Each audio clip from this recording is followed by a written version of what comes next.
Всем привет! Вы на канале Польза Стримы, и здесь только самые полезные стримы с целью сэкономить вам средства. Стримы с прожарками, что мы делаем, кто первый раз?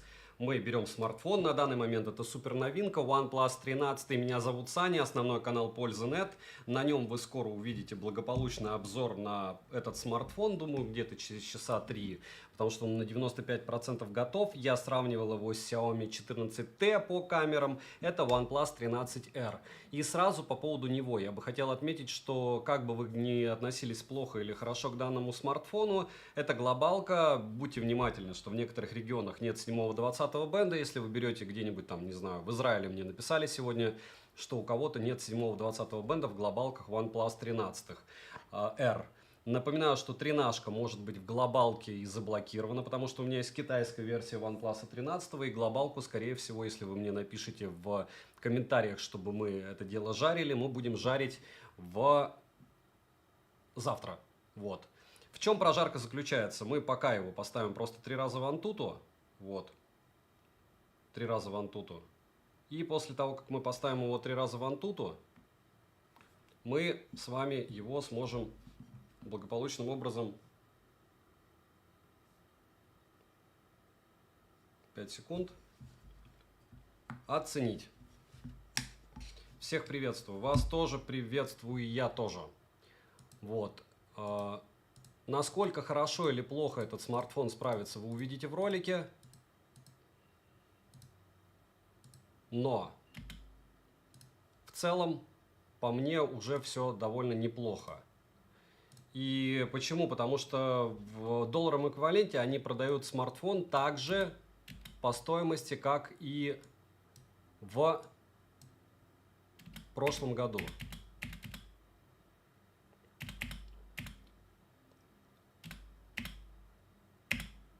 Кто пришел, всем давайте поздороваемся и дальше уже будем решать, что делать. Топить его не буду. Не буду, может быть, под струю воды подержу, потому что BBK у меня уже тонули, даже Vivo X100S тонул, и все. 13 числа Маратка будет этот смартфон в продаже на Алишке, он уже, в принципе, висит, где-то его уже продают, и я уверен, что на каких-то площадках вы его можете, в принципе, поискать.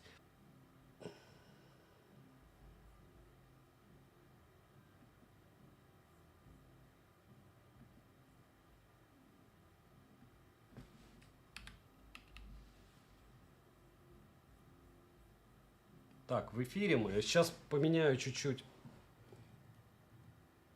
Сегодня у меня люто просто кошмарит интернет. И я сейчас пытаюсь переподключиться. Все равно у нас прогон идет. Терпим. Прогон идет в Antutu.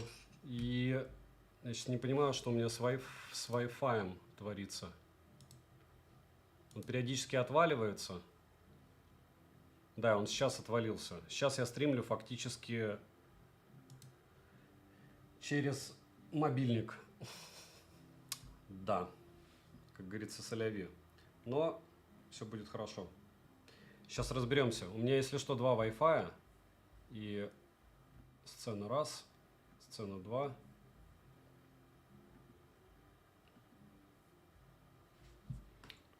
Как говорится, как подключить смартфон, если он в режиме модема, да?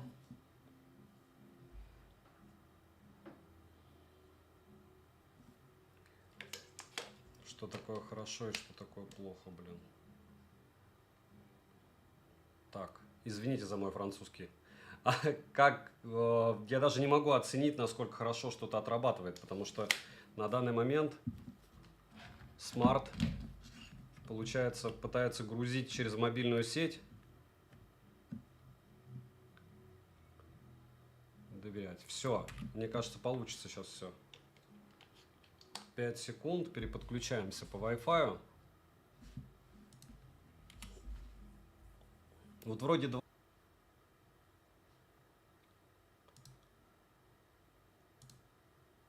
Все, подключился к резервному. Не знаю, чего с остальным. С основным, но вот так придется нам с вами общаться. Думаю, неплохой вариант, что хоть какая-то связь. Резервный работает, все. понеслась. Нам что нужно? Нам нужно, чтобы реально оценить, насколько смартфон справляется. Остальное все мелочи жизни. Так, он почему-то вылетает все равно. Еще раз.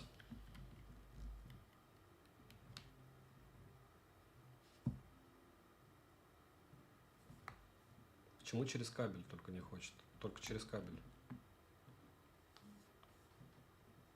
Получается, может стримить только через кабель, что ли, сейчас? Ладно, будет такое извращение. Какая-то жесть. Какая-то жесть. Ладно. Значит так.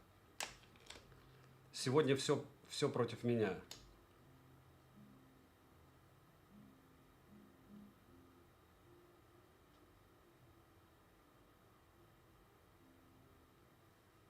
Все против меня, но будем как-то извращаться. В Европе появилась глобалка. В США вроде бы $600. В Европе, опять же, как правильно писали, что там оформляют на фирму с вычетом налогов 25-50%.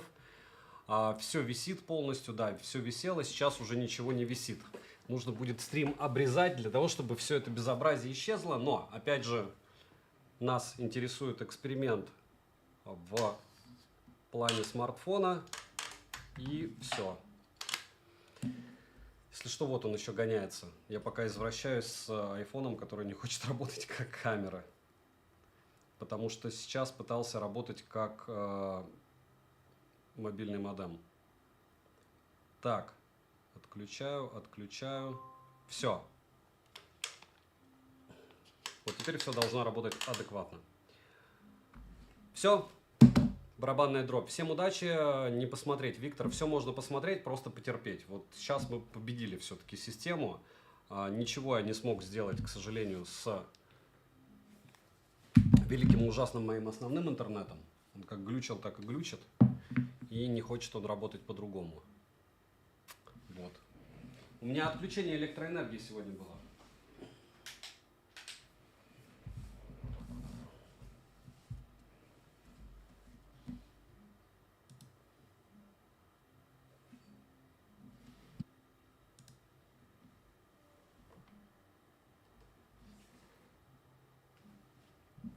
То есть у меня отрубалось электричество. Кажется, повисло. Ну, сейчас наладится все, потерпите. Похуже качество сделаю, если на втором модеме. Ага. Будет все нормально, то тогда сделаем качество на втором. Перекинем. Но пока... Говорю, у меня даже две линии. Одна гигабитная, одна на 100 мегабит. Владимир, я понимаю, потерпите. Если интересно. Неинтересно, можно не терпеть. Все. Мы победили. Начало, во всяком случае. Слегка. Но не полностью. Победить полностью надо, если я выставлю разрешение чуть выше, но пока вот так. Это у меня, учитывая, что есть, считайте, резервный мобильный интернет и два линейных интернета. Отрубалась сейчас электростанция и вырубилось до этого все. И комп, и все, кроме ноута. Валенс, вот соляви. Я сейчас стримлю при 5000 килобайт в секунду. Поэтому вот так. Глобалка завтра будет прожарка.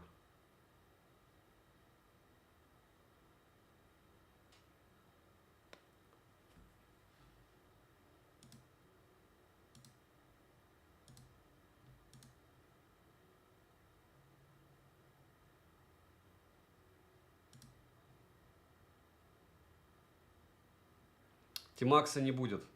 Не будет Тимакса. К сожалению, для меня. И, ну, может быть, для кого-то из вас. Бомбя...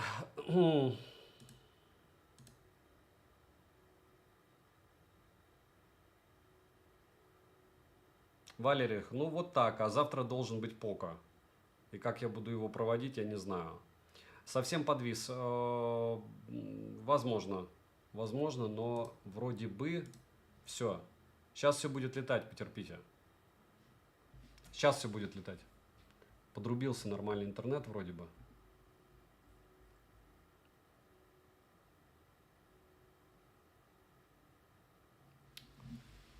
Я прыгаю с резерва.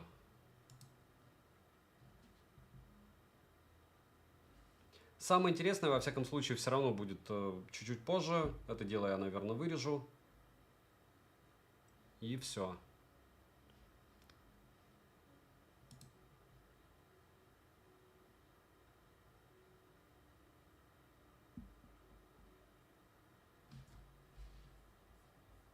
Карма, потому что я нормально сделал все уже, вроде бы. Все соединил. Но вот такая вот дребедень.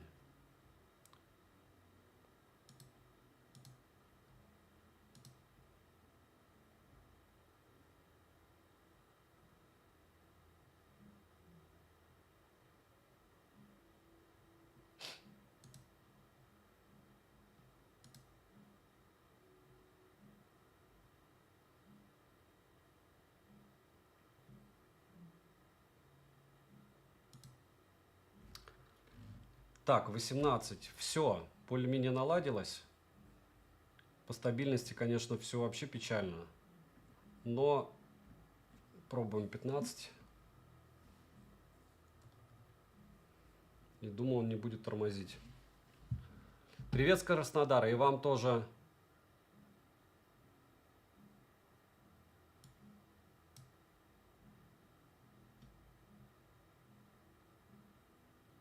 Чанг в Паттайе ветрено. Может быть. Может быть. Качаются, канала связи нет. Ну вот сейчас пока есть, видите. С чего? Как раз к стриму не конец. Потому что у меня 2 канала и еще и сотовая связь. Все. Мы победили. Или нет? Победили. Видите, какая радость? Интернет есть, уже радость. А мы говорим, там YouTube тормозят, еще что-то тормозит. Все, хоть что-то работает, и уже кайф. У меня, говорю, электричество сегодня вырубало наглухо. Лаги звук видео. Лаги звук видео. Сформулируйте. Или нет? Победили. Видите как? Тормозят, еще что-то тормозит. Все. Не тормозит на 15. Нет, я просто, у меня получается 2 линии, 2 интернета и еще и сотовый. Так, 1 870 009. То есть почти 1 800 000. Единственное, что мы бы хотели быстренько проверить, это, я думаю, яркость. Можно ТНАшкой, потому что мне не... Я сейчас про ТНАшку расскажу вам прикол с 13 и 13R. Прикол заключается в том, что этот великолепный смартфон, он даже когда у него выключена автояркость, потом в конце напомните мне, чтобы я все это дело вам показал. Когда выключена автояркость, он все равно показывает... Сейчас... Почему 700 люкс? Ну все, он сбросил яркость. Он все равно показывает больше значения, если на него светом светить, и меньшее значение, если не светить. То есть автояркость не работает. Звук, картинка отлично. Старый Brex, спасибо. Ну, я говорю, я обрежу просто данные стримы, все, чуть-чуть, и будет у нас более-менее нормальный контент, если сейчас не будет слетать ничего. Я, правда, не знаю, как завтра... Народ спрашивает, что с ВК с сообществом. Это, наверное, напомню вам по поводу ВК. Они мне сегодня опять написали, они мне периодически пишут. Что именно? Почему я снес все ролики? То есть 6 лет моей работы на ВК в никуда, потому что, первое, монетизацию нереально подключить. Второе, как я понимаю, ну вот я смотрел тоже и просил народ, после того, как ролик мой идет политконтент, до него политконтент, и, проще говоря, я перевожу туда каким-то образом зрителей, у меня плюс еще воруют все ролики. Я сейчас объясню как. Ты когда выгружаешь на ВК, можно забыть про свои права вообще. То есть меня копируют там в 50 сообществах сразу, потому что с YouTube им лень грузить. А когда я гружу, они просто репостуют ссылку и все. И у них в сообществе есть просмотры, есть мои ролики. Отслеживать я это не могу, это отслеживает какие платформы? YouTube. То есть на YouTube меня больше нигде нет. Если даже есть, даже на канале, там, не знаю, 100 подписчиков появляюсь, он мне сразу кидает предупреждение, что вот на таком-то канале такая-то штука, и 2 кликами я просто-напросто убираю свой ролик. Если я выгружаю все это на ВК, я не получаю с этого ничего, кроме проблем. То есть, потому что еще под моими роликами там остаются комментарии, если вы заметили, в ВК у меня в сообществе комментарии запрещены, а получается под моим контентом какая-то дичь. А за эту дичь можно получить. И, в общем, в итоге у меня есть сообщество в ВК, в котором люди отписываются из тех, кто получили подарки, кому не лень, и все. И больше никаких... На Дзене есть старые ролики, новые не будут скоро. Или новые скоро не будут. Потому что все создано для того, чтобы если ты туда перешел, ну, в моем случае, ты спал плохо. Потому что я знаю у других вебов кейсы, что они выгружали себе одни ролики, просыпались утром, а у них были загружены другие. Притом те, которые лучше, чтобы нигде не были загружены, но в ВК они есть. Я думаю, что вы прекрасно знаете по поводу того, как там убирают безопасный режим и что можно встретить, вот, к сожалению, в этом прекрасном сервисе. Это не только моя история, но моя история в том, что мне сегодня они опять написали. Я не знаю зачем. У них хватает политических блогеров, зачем им техно, у них нету вообще никакого, кроме Вилса, интереса кого-то там показывать, кого-то там привлекать. У них есть Вилсы, розетки, и в принципе этого достаточно для подобных платформ. Потому что если человек не знает, как работает техника, он, разумеется, на YouTube не появится сейчас, потому что YouTube надо помогать.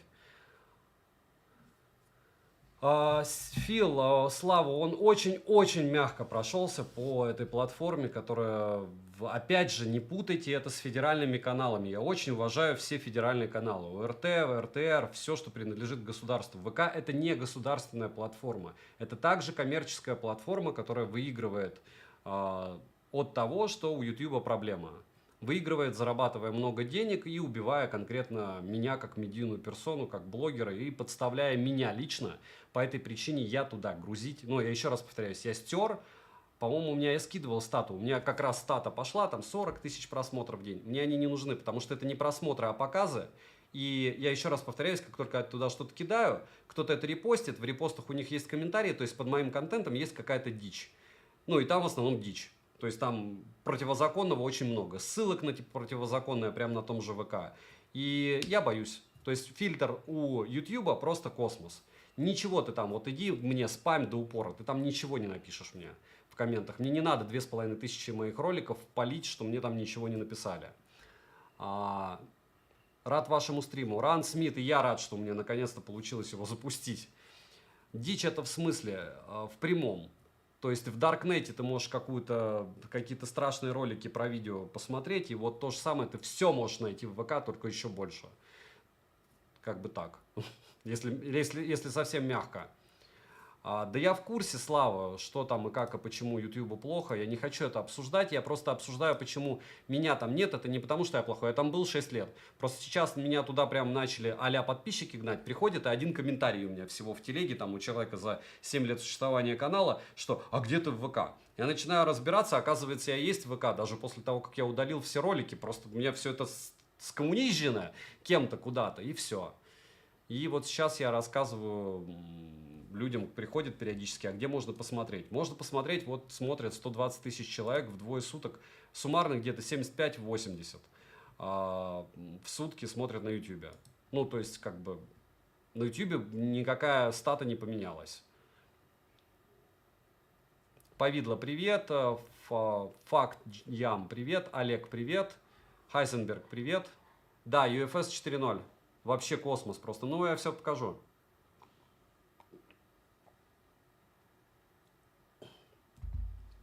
Водичку пью. Я, кстати, побеждаю. 12 числа будет ровно месяц, как я бросил пить кофе. А хейтерам обрадуйтесь, потому что моя покупка Томакса навернулась. Хотите, расскажу эту историю, почему, или не рассказывать? Народ, пишите. Процентов 20-30. Что процентов 20-30 будет? Я думаю, да, сколько будет 13R стоит, ну, вангую до 6.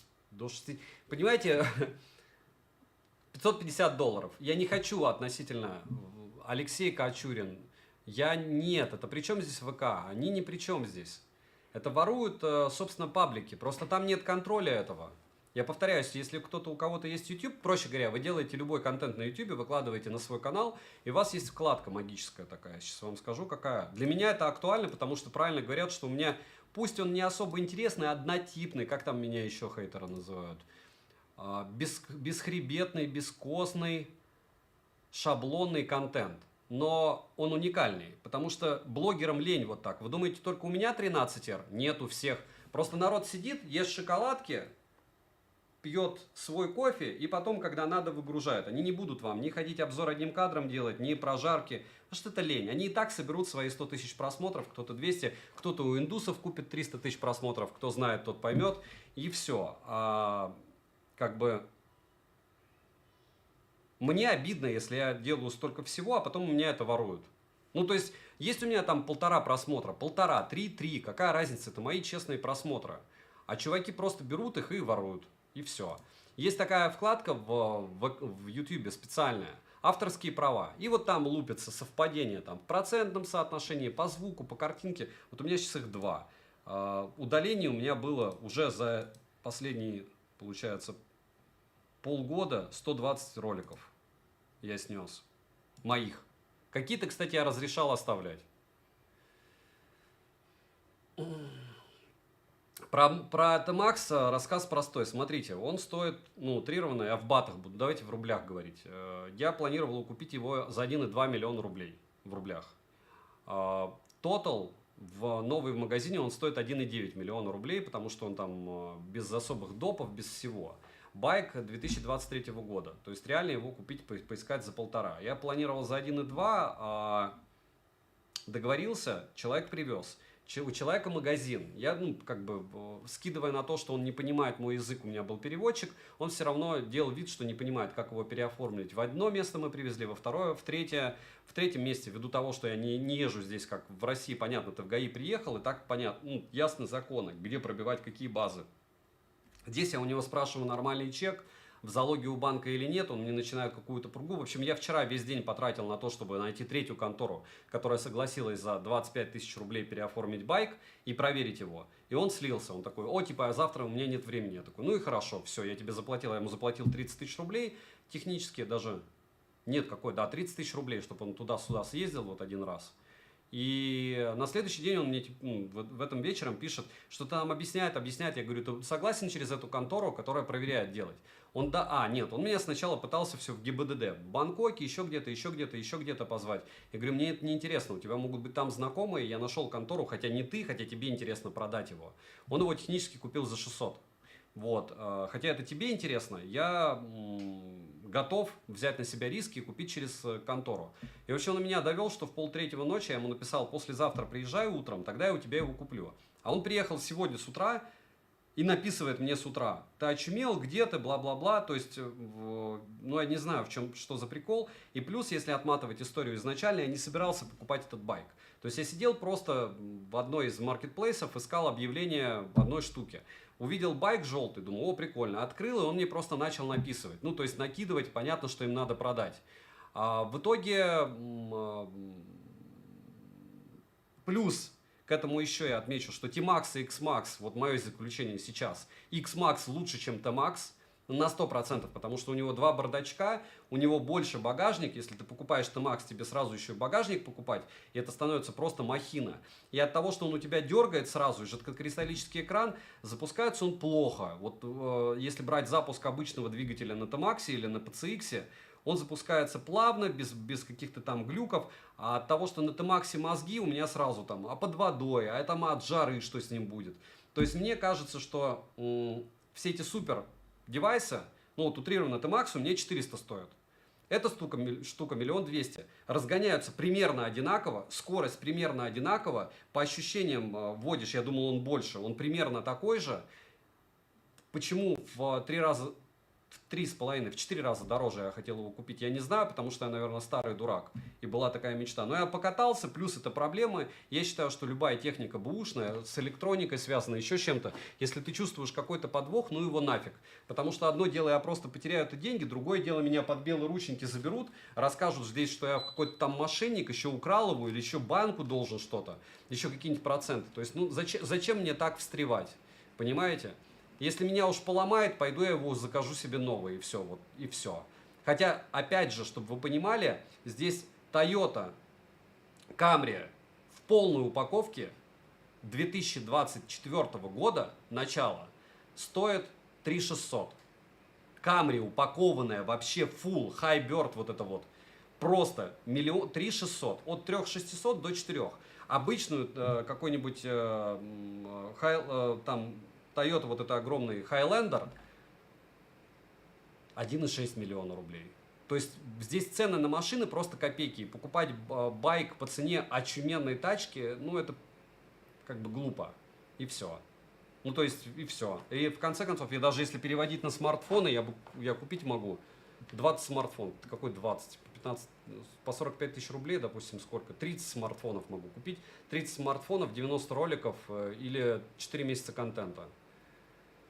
Вот такая моя история неудачника. Но все, как говорится, познается в сравнении, и все познается через опыт. Я думаю, что мой опыт, может быть, кому-то чем-то поможет, но до этого я покупал байки всегда здесь у соотечественников. Соответственно, как бы мягко сказать, все было более прозрачно. А когда перед тобой намеренно тупят, но я же знаю, как люди продают. То есть я покупал байки, когда ты списываешься в один день, такой, как, что, тебе скидывают все документы, на следующий день ты едешь, получаешь документ, регистрацию здесь, что ты зарегистрирован, у тебя все официально, там долгая виза, едешь все с этим в контору в тот же день и покупаешь байк. То есть вообще никаких договоров. Тебе надо 24 часа от момента увидел и до момента того, как ты на нем уехал. Максимум. То есть это все должно быть легко, и это должно быть в их интересах, а не в моих интересах. Потому что продавать всегда сложнее, чем покупать. И вот эти вот рассказы про то, что как тебе повезло, он намного дешевле, я бы его не продал в жизни потом. То есть, ну, я и не планировал продавать, я планировал приобрести и себе вот до конца моих дней. Но если жизнь так повернулась, что моя маленькая мечта в 41 год ушла в никуда, ну, значит, ушла в никуда. И с этим просто нужно смириться, и все. Нет, я не рад тому, что я не буду катать как дурак на желтом байке, но что есть, то есть, и ничего я с этим сделать не могу. Так, 5 секунд. Я сейчас ищу,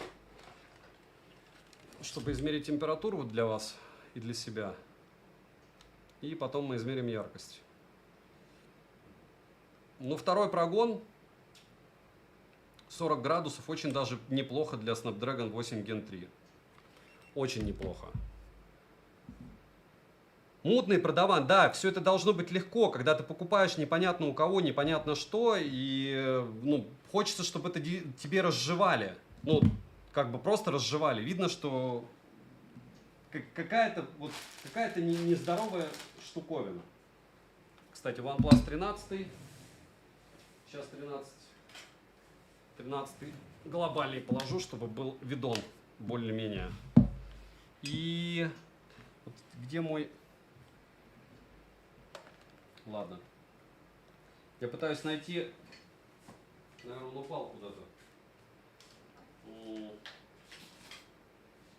Ладно. Будем этим измерять. Он тем более это нашечкой и бодрее. Вы ощущаете, кстати, вот по поводу съемки все время там у тебя видон как будто умер. Видите, как не как умер. Почему? Просто камера другая и все. И просто стоит выше. Детективная история. Нет, обычная история, просто говорю, когда понятно, что ну, дураков, ну, ищет дурака. Ну, ищет и хорошо. Значит, так должно быть. Значит, так должно быть. Должно было бы быть по-другому, было бы по-другому. Не получается у меня поменять формат. Всем привет, Света, привет.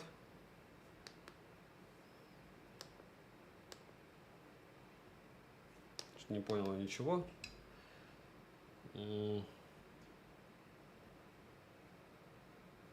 Глобальный, да, а так OnePlus 13 за 80 китайский я бы не стал.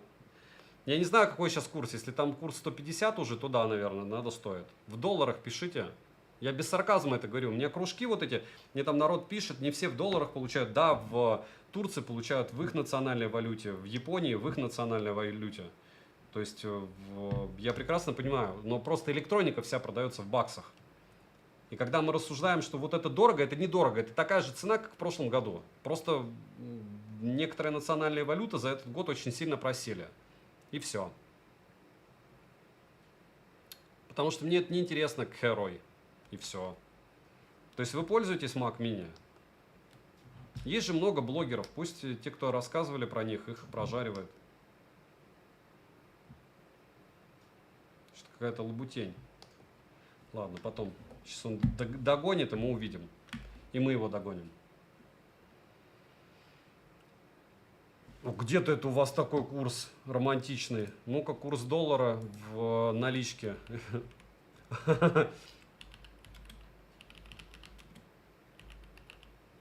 Вы смотрите не курс, вот то, что вам рисуют, а вы включаете обменник любой. Вот я вижу в обменнике курс 106,60. 80 тысяч делить на 100. 6,60. Обычно курс биржи 750, да, вы правы.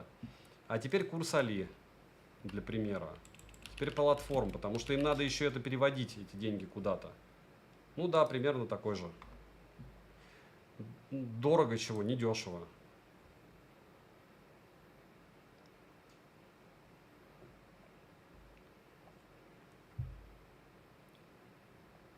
Просто чел, нет, когда у меня, я не знаю, напиши мне, что мне купить. Что ты там пишешь мне купить? Ace 5 Pro, я его не видел на Али. На Али сейчас курс 121 на секундочку, на глобале. Это на Али.ру 106. То есть для некоторых товаров 106, а для некоторых 121. То есть на Али, на других платформах может быть по-другому. Технически для Али получается, если вы покупаете OnePlus 13, в баксах он выходит $660. Вот так, если он 80 там. Не так и дорого, очень дешево. Спеки все сейчас покажу. Хорошо? Коробку сейчас покажу, подождите.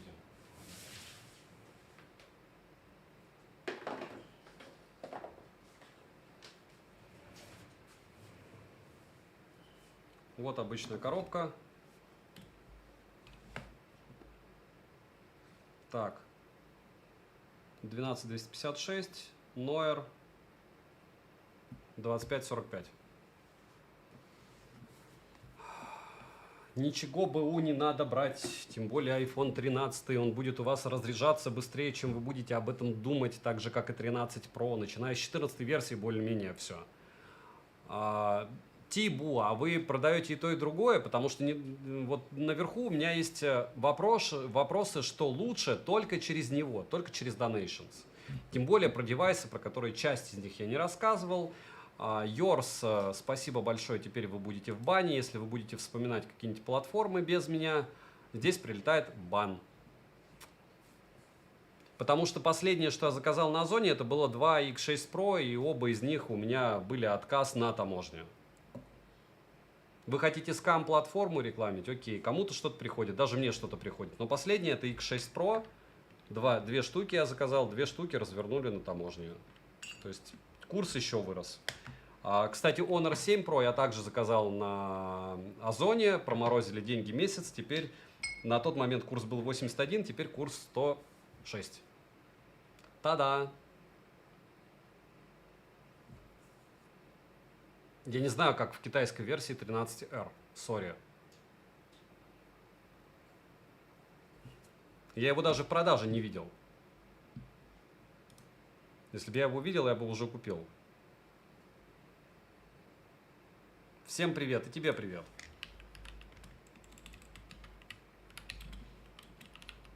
Завтра, кстати, будет прожарка стрим на Poco X7 и X7 Pro.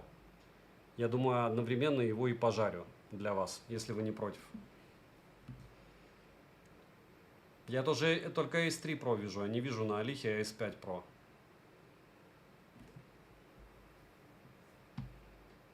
Не может быть это глобальный S5, потому что S5 вообще, вы его... его вижу в одном месте. Ничего ж себе цена, конь. Вообще нормально. Добавлю, может быть, и куплю. Ну да, когда у тебя Ace 5 Pro стоит 56, то за это можно и 66 отдать. Ну цена жесть. 10 Pro купил, не советую, но можете...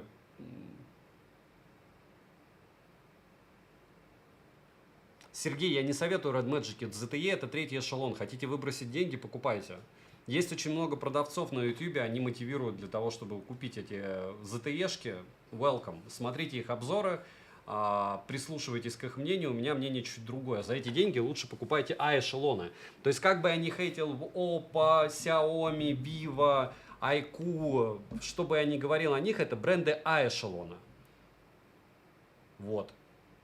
Даже Asus между первым и вторым все-таки, хотя игровые смарты у них прям супер.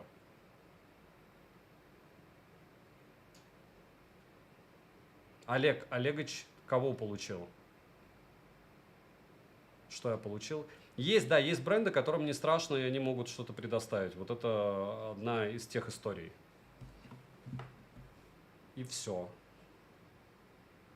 Ну, вот это я купил.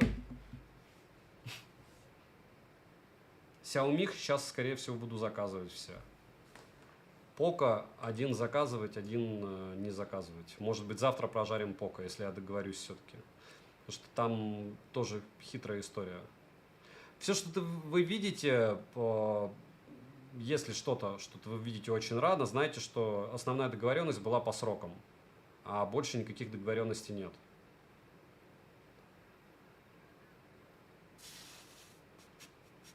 Алексей, что вот вам что за... Для фото я сейчас вам покажу, что вам надо купить. А у меня не получится, кстати. Не получится, 5 секунд.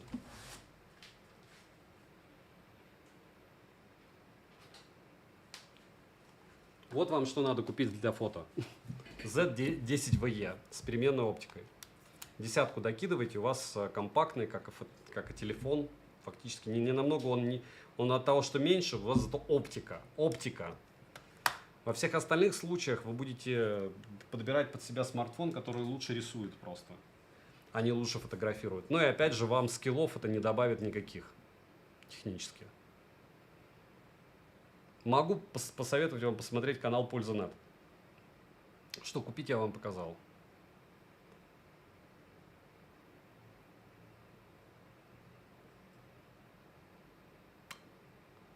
Могут ли современные смарты фотографировать гирлянды? Алексей, подпишитесь на мой ТГ личный, хотя бы даже не подписываясь, перейдите и посмотрите много примеров. Я там фотографирую очень часто объекты освещения.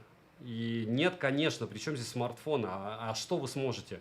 Вы просто матрицу спалить можете. Ну, технически, как вы можете объект То есть ISO выкручиваешь на минимум на том же фотоаппарате и пытаешься что-то сделать. Но не всегда у тебя получается. 5 секунд. Я сейчас ради интереса посмотрю, у меня есть подобные кадры. Да, у меня всегда есть подобные кадры. Вот у нас же конь все время с пересветом. Конь с пересветом или вон фронталка там лютейшая вообще.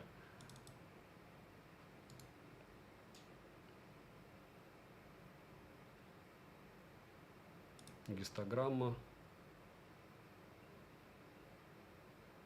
Не показывает, какое я выставлял ISO. Так, ну ладно. 1000 евро, тренажка, часы, наушники, на выбор к ним. Ну, вы читаете, да, 150 евро за часы, получается 850. И наушники еще соточка, 750. Очень жирно, очень жирно. На повседнев не ROG 9. Не ROG Phone 9, это прям очень жирно. Очень советую. Не, букв не хватило. Я про людей в темное время. На фоне фигур зимних и красивых. Вот смотрите, у вас есть, получается, белый при вспышке, который отражается. Тут в этом-то и прикол, что фотограф это не тот, кто круче фотоаппарат или телефон берет, а тот, кто разбирается. Есть объекты, которые ты просто не можешь нормально сфотографировать. Для этого и должна быть постановочная фотография. То есть вы должны понимать, как, что, где располагать, чтобы у вас что-то получилось. Ты против физики никак не попрешь. Хотя очень хочется сказать, я плачу штуку баксов, ты давай сам как-нибудь. Но нет, это так не работает.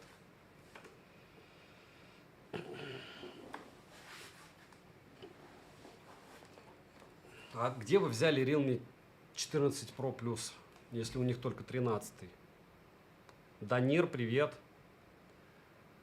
Евгений, у меня есть обзор на Huawei.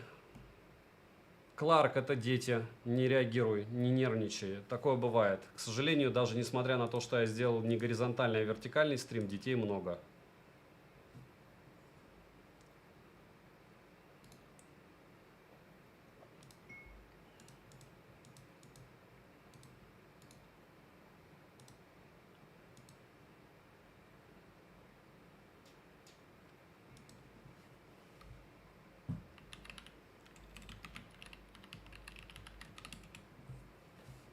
Какая-то, вот прям 100% нападение. Мне уже сегодня, не знаю, человек 20 приходило, про ВК писало. И с какого-то перепуга мне еще написал сам ВК. Почему, интересно, да, сегодня? Вертикальные стримы ужас, зато людей много. Но я его не делаю, видите? Все для подписчиков, а не для залетных детей. Так, почему никто не делает народный телефон? Потому что, наверное, он не будет народным, и все. Без лишней чепухи ты не будешь его обновлять 500 тысяч раз. Понимаешь? Что-то не понял ничего. 5 секунд. Все-таки мне надо... Все. Во, после третьего прогона 1200 люксов. Так. Химичим. Химичим в чем? Переходим на сцену 1. И мы благополучным образом с вами начинаем чуть-чуть смотреть смарт. Вот сейчас вы можете у меня спрашивать, что, где, как, почему и с чем это едят. Что значит народные? Народы бывают разные. Народный смарт без всего. Без возможности выхода в интернет. Вот народный смарт. Тапик. Они есть. Их рекомендуют везде. Так, а я не понял, почему... ну все норм. Вот такой тротлинг-тест по спекам. HW-Info. Где там люди, которые меня ненавидят, 4 PDA? Если вам нужны спеки и прошивка. Сейчас я вам покажу. 8 Gen 3. Экран 450 ppi. Камеры вы можете посмотреть. AMX 960. 355. Сонька, это позорный наш. Ультраширик, телевичок, тоже на 50 мегапикселей, и фронталочка. Все, все как по фэншую. Фронталка фоткает ничего, видео, конечно, жесть. 2 рекламы подряд, ух, YouTube какой-то. White Cat. Есть народные эти платформы, на которых будет не реклама, а одна реклама. Может, посмотрите телевизор. Включите телевизор и посчитайте количество реклам за час на телевизоре какой-нибудь, на этом, как его называют. Раз, два.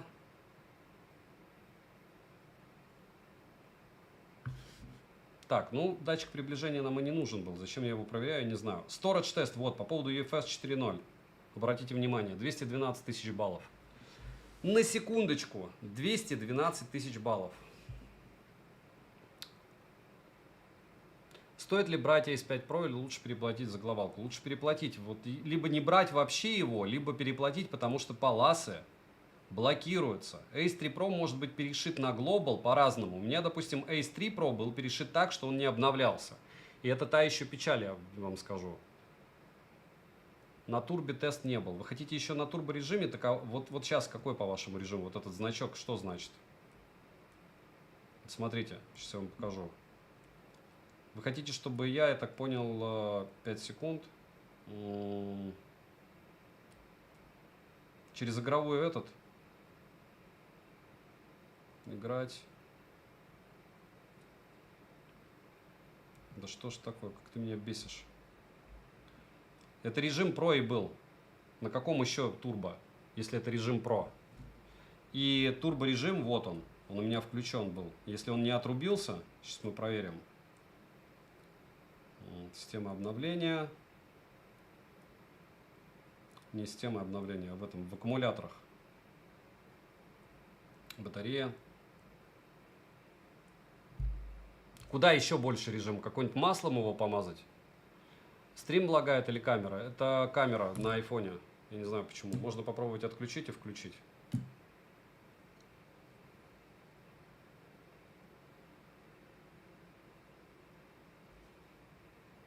Да, какая-то лабутень. Попробую сейчас вот так. Может быть, лучше будет. И...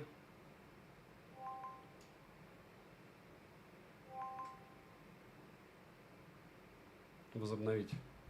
Все, это через кабель. Значит, через кабель будем. Так, и все. Всем привет. Привет. iPhone делает вещи. Ну, стебетесь? Ну, камера айфона, во всяком случае, без чего-то там просто подключается к ноутбуку и все. И никаких проблем. Сейчас сразу проверю вот эти, помните, фишки, как показывали? Вот тряпочка, вот смартфон. NFC-чек. То есть через тряпочку ты можешь спокойненько, можешь его намочить. Давайте намочу. Так, только не 5 секунд. Или не надо мочить? Надо. Вот, мокрый он. И, в принципе, все работает.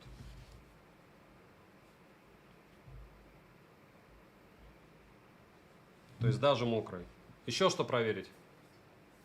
Плоский. Притом не химично плоский, как, допустим, вот Pallas 13, видите, он с такими закругленницами небольшими. А этот просто вот плоский-плоский. Без всяких этих лайфхаков с попыткой сделать закругление. Всем привет. Томас, нет, это не как iPhone на андроиде, но это тоже неплохой смартфон. Повторяю, что вибра у него хуже, чем у OnePlus 13. Данир, победа. Да. Так чего? Мы гоняем смарт или нет? Или все? Или неинтересно? Здесь, кстати, можно включать FPS, что очень удобно. Единственное, сейчас, пока он будет искать, попытаюсь все-таки найти этот мой великолепный Radex. Куда я его дел? К слову, беспроводной зарядки у него нету, к сожалению. То есть, если беспроводная зарядка есть на 13-шке, здесь ее нет, и защита от влаги топовой тоже нет, и я его не топил, потому что меня BBK задолбали тем, что они тонут. 13-шку я топить не хочу. Может быть, я его потом потоплю отдельно. Вообще, если честно, я просто не успел, пока было солнце. И все. Потому что, короче, можно было потопить, но тогда на стриме бы вы говорили, ты его уже топил. А стрим я не провел. И, в общем, у меня была дилемма. Либо топить, и потом на стриме слышать, что я его топил, и поэтому он у меня глючит, либо не топить, и на стриме этого не слышать. И я принял решение, что топить я не буду, чтобы не слышать это на стриме. Решение неоднозначное. Я его сам не поддерживаю, но оно мое, как говорится.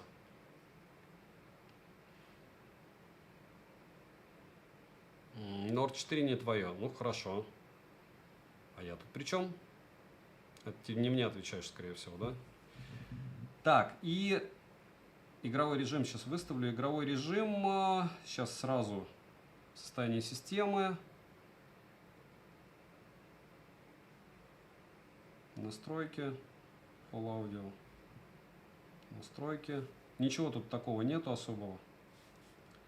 И графон. Графика. 60 экстремально высокие. По умолчанию. Все. Должен выйти, а потом 6, 7 и 8, если все это дело не погибнет. Как бренд. Так, еще одна попытка найти мой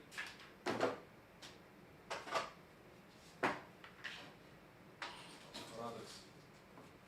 Короче, главное, чтобы я его не потерял, потому что здесь, или может еще купить как раз один. Мало радексов не бывает, правильно? Вот китайская коробка OnePlus, вообще зашибись. И чехол, и зарядник, и вообще все. Глобалочка ничего.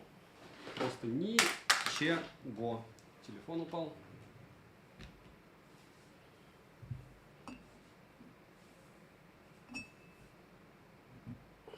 Жужу, привет. Ты не на работе сегодня, что ли? Что за разврат? Не забываем прожать на лайк все, кто пришли. Это все-таки прям элитный смартфон. Элитный.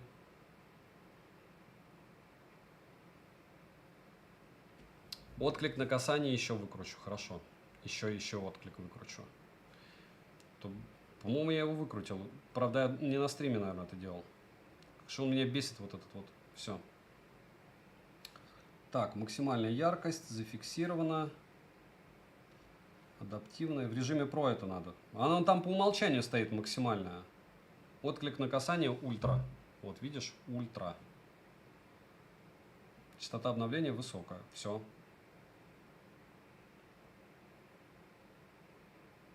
А, еще в оптимизации касаний.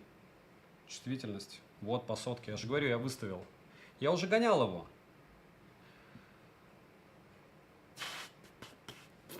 А какую я цену? $600 я назову и все. Какие там скидки они докинут, не знаю. Vivo X100S. Я его специально еще даже не продал. Хочешь покажу, как это выглядит? 5 секунд. Далеко. Далеко, но у меня до сих пор валяется. Я его периодически показываю. Так случилось, что на работе, но день еще праздничный. С праздником всех причастных. Мы не включили секундомер, что не очень хорошо. Секундомер включен. И смотрим. 74% запоминаем. Не считай Vivo X100S. А вам с IP69K вообще норм, что аппарат утонул, правильно? И то, что у меня айкушки все вообще тонули, я просто их как-то реанимировал. Ну, то есть, то, что я быстро вытаскивал симку, запихивал их в рис, а белого экрана я видел на BBK очень много. И я прям очень опасаюсь их топить. Потому что каждый раз ты, когда видишь пузырики, понимаешь, ну все, еще минус полтинник. Уже не полтинник, уже 1060-70 с налогами, с таможней. Да, у меня много айкушки, эти те же BBK. Они тонули из последнего. Просто они не окончательно окирпичивались. Вы типа хотите, чтобы я когда видел, что телефон уже все, экран отрубился и не реагирует, уже белый свет, не пытался его восстановить для того, чтобы хоть как-то с чем-то.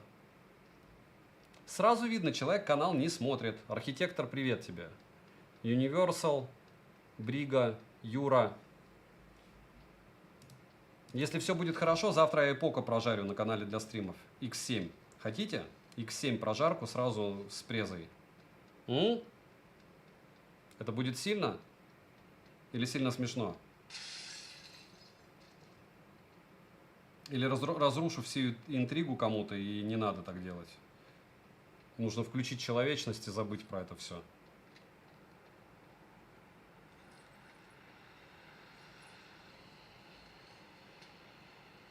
О, кто-то там бегает. У меня, кстати, вот здесь могут быть не боты. Но это бот точно. По звукам шагов.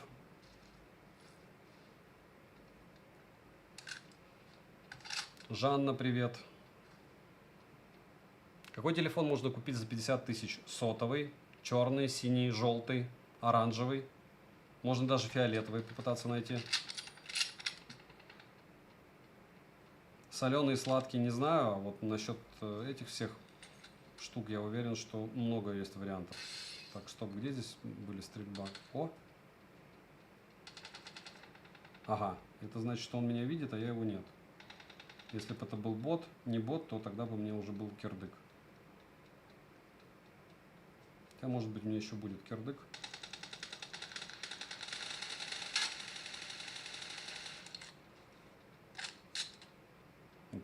Типа не бот. Ну, хорошо. Еще и с третьим этим шлемом. Данир, вы улетите в бан, если будете вспоминать мои платформы, любые платформы. Здесь не вспоминаем. Хотите вспомнить, улетите в бан. Придите, пожалуйста, на тех стримах, на которых можно платформы рекламировать, и рекламируйте их там. Никаких претензий. Можете сами стрим запустить. Озон, повторяюсь, не послал мне из последнего 3 смартфона. На таможне заморозил 2 Poco X6 Pro. Просто вернул, то есть я их ждал как дурачок месяц. Хотя на Али у меня были подобные истории. И Honor Magic 7 Pro провисели деньги месяц, и мне сказали до свидуля. Поэтому вот эти вот все истории магические.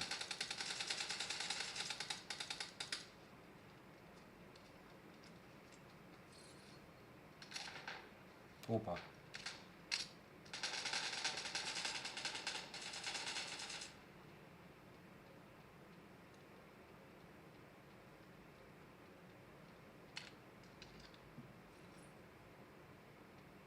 Пулеметы. Может, правда пулемет взять? Пулемет.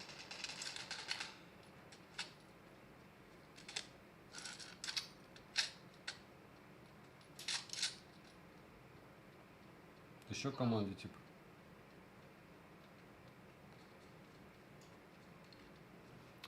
Он реальных игроков набирает. Мы смотрим FPS, чтобы PUBG 30 минут поиграем, потом уйдем в Гену. Андрей, она уже вышла, глобалка. Они рано или поздно нахимичат помимо блокировки еще с глобалкой что-нибудь при перепрошивке, чтобы происходило, увидите. Но не факт. Но возможно. Но не факт. Так.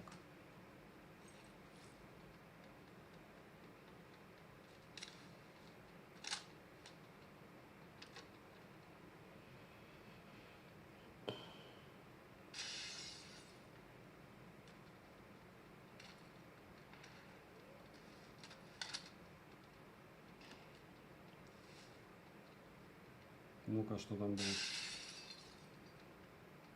Опа.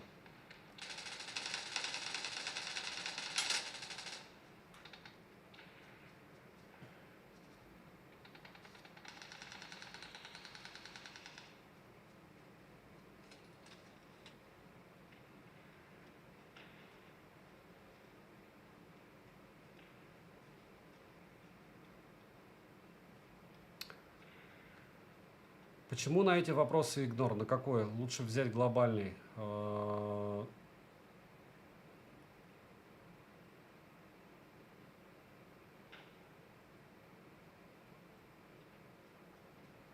Дмитрий, во-первых, прошивка уже слита. Во-вторых, каким работягам? А потом отвечать за то, что было слито? А если ее модифицируют? Работяги покупают смарты по 70 кусков? Серьезно? Это не работяги, друг. Это перекупы, которые просто хотят под видом китайца продавать глобалку. Точнее, глобалку под видом... Да, китайца под видом глобалки, и все. И прошивка уже слита.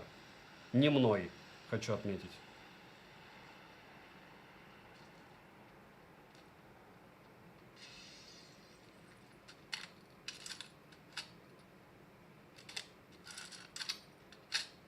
Никогда не понимал смысла. Так вас и не просит никто понимать.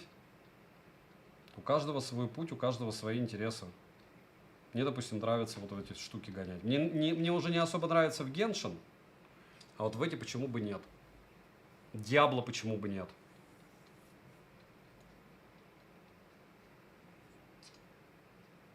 Я понятия не имею, Андрей, можно ставить или нет. Почему вы у меня спрашиваете? А потом у вас заблокируют смартфон, или у вас не будет возможности обновлять прошивку, и я буду виноват, зачем мне это надо? Ну, то есть я вам не продавал, вам же продавал кто-то китайский смартфон, они вам могут скинуть глобальную прошивку и взять на себя ответственность, если вы его кирпичите. На секундочку, при перепрошивке некоторые смартфоны кирпичатся, и это факт, и это во всех форумах везде написано. Какие вы плюсы от этого получаете? Какие вы плюсы получаете от глобальной прошивки? Бенды у вас не появляются, если их не было. eSIM у вас не появляется, если их не было. Русский язык у вас и так есть, гуглы и так есть. В чем смысл перепрошивки на глобалку? Объясните мне.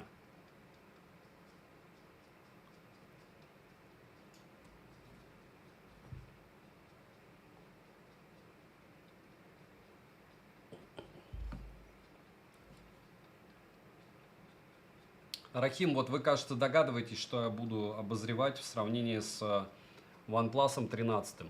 Ну, у нас с вами мнения сходятся. Но, что лучше, верхняя строчка в описании стрима. Вот можете через него спрашивать. Так я не отвечаю. Зачем нужны бюджетные OnePlus?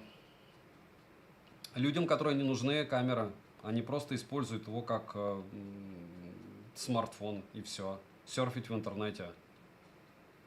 Если их выпускают, значит, это кому-то надо. Это так же, как Asus, допустим, перестали выпускать компакты. Значит, не покупал никто.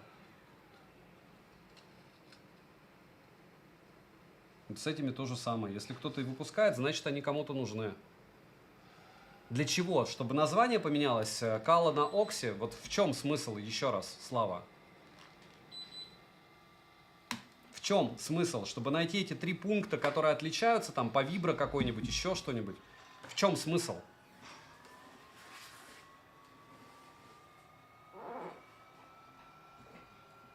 Главное, чтобы не блокнулся Дмитрий Затонский. Потому что мой OnePlus 13 разблочивали китайские, по-моему, недели 1,5. А повторные блоки прилетали мне. И мне тоже. Может быть, это не совсем та история сейчас, но, как говорится, возможно, все. Ага, это бенза кончилась. Я думал, чего он побежал. Да, бежать еще как до Китая, кстати.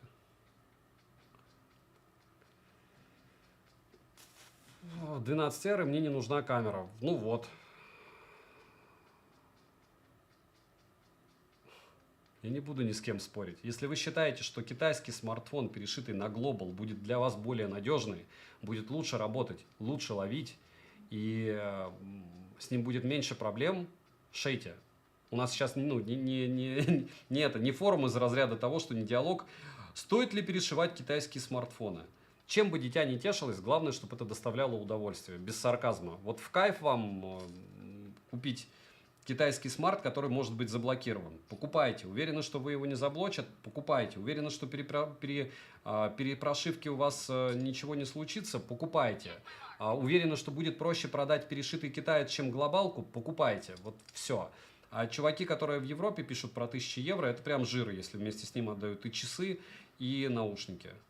То есть я бы сразу бы брал. Смотрите обзоры. Да, Равиль. И теплое с зеленым пытаемся путать, потому что это вкусовщина. То есть можете плюсики поставить, кто покупает смартфоны специально, чтобы перепрошить. А потом, после того, как поставите плюсик, ответьте себе зачем. То есть вы экономите сколько? Если прям очень много, то хорошо. В чем смысл OnePlus, у которого есть китайский язык, есть русский язык, есть Play Market, который ты устанавливаешь за 15 секунд, перешивать на Global я не вижу вообще никак. Тем более там могут быть, вот с эйсами история, там перепрошивки разные бывают. У меня была перепрошивка без обновлений. Перепрошиваться так, чтобы потом тебе не прилетело обновление, или перепрошиваться, чтобы тебе пришел блок, вероятнее всего. То есть у тебя может быть разблокирован на китайской прошивке, а на Global она прилетит блокировка. Да, Дмитрий Затонский. Так я не собираюсь считать, я не мастер перепрошивок устройств, еще раз повторяюсь. Я знаю, что BBK блокируют девайсы по звонкам. Realme, бывший BBK, Realme, OnePlus и Oppo. И у меня были их заблокированные смартфоны. Любые манипуляции приближают тебя к блокировке, они отдаляют тебя от нее.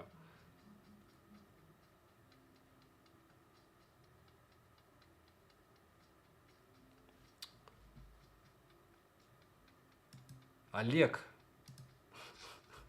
вот почему, в чем вот этот смысл диалога? Я в охране полгода работал, полгода грузчиком работал. Любая работа – это работа, кто не работяга? Работяги все, кто работает. Кто лежит на диване, тот не работяга. Паш, привет. И тебе тоже всего суперского. Часы и уши. Так, ну, отлично, Барс, если там есть часы и уши. Претензии эти. Я никому не должен никакие прошивки сливать, чтобы потом на меня ссылались. И все.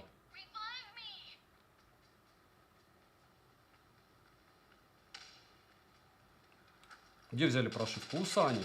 Напишите ему, почему она вот глючит. Почему у меня окирпичился девайс. Как будто не в интернете.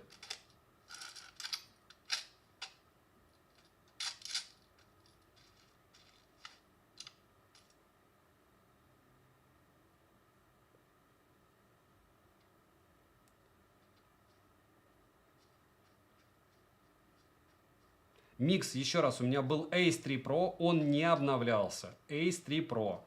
У меня был перепрошит на Global, и он не обновлялся. Вы можете мне говорить что угодно, если бы этот девайс у меня до сих пор не был не продан.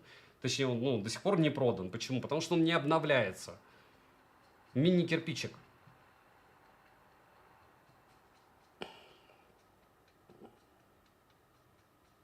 В эрках нормальный телевик завезли X2, норм. Как бы. Хмурчик, у тебя только 13 или 13R тоже? Вон, китайский Global.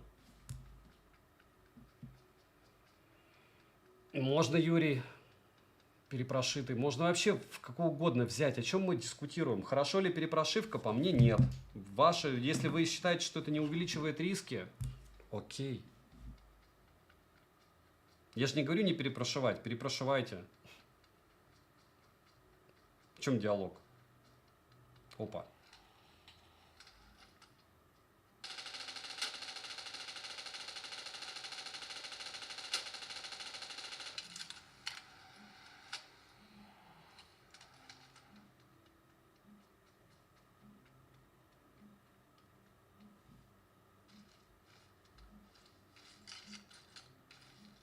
Ничего ж себе, он затаренный был.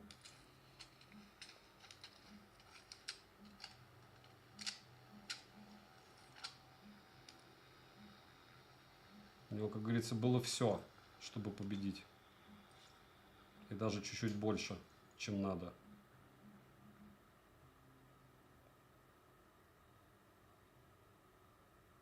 X6. Нет, все-таки этот лучше.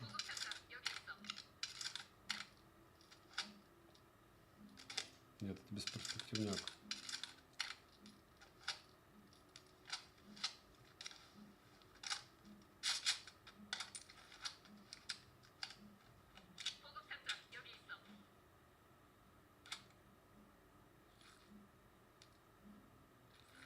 Опять из меня какое-то зло сделали сегодня, короче. Ну ладно.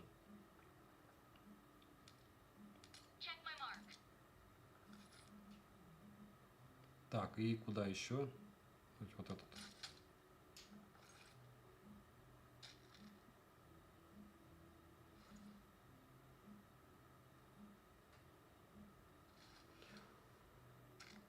Получилось зайти в стрим, только скопировав ссылку в телеге, а так все висело. А может он у меня, кстати, закрыт? Нет, у меня открытый он. Не знаю почему. А у кого по-другому зашел в стрим? Или никак? Апоссум, привет. Рады тебя видеть.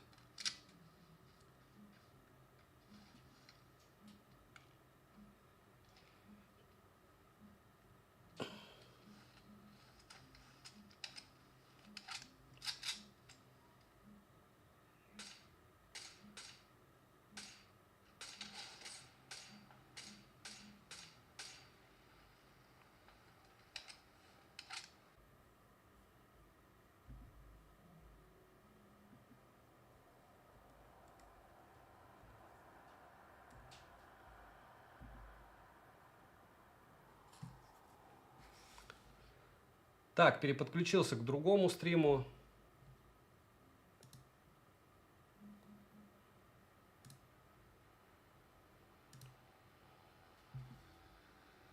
Ну вот что есть, как говорится. К резерву.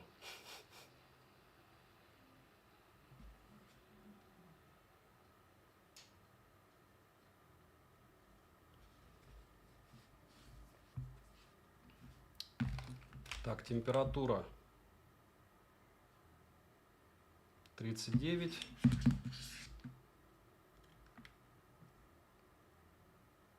Сорок 41,2.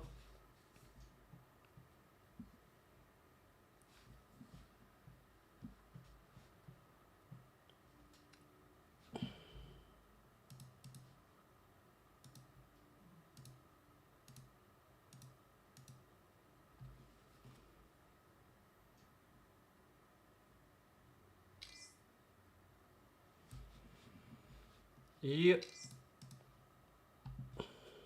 не удается соединиться с сервером. Сейчас меняю сервер. Опять интернет погиб.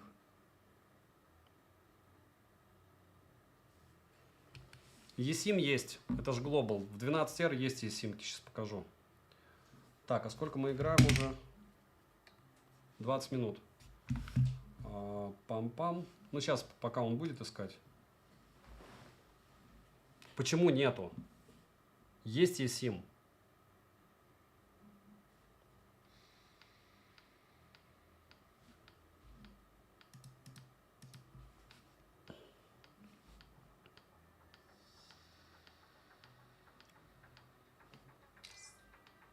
Connection lost. Короче, 41 градус и вроде по яркости плюс-минус так же, как и было. Но мы еще раз проверим.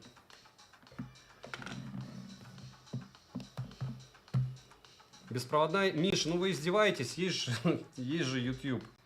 Есть же Google. Нету здесь беспроводной зарядки. Можно даже вот так показать, смотрите. Сейчас покажу.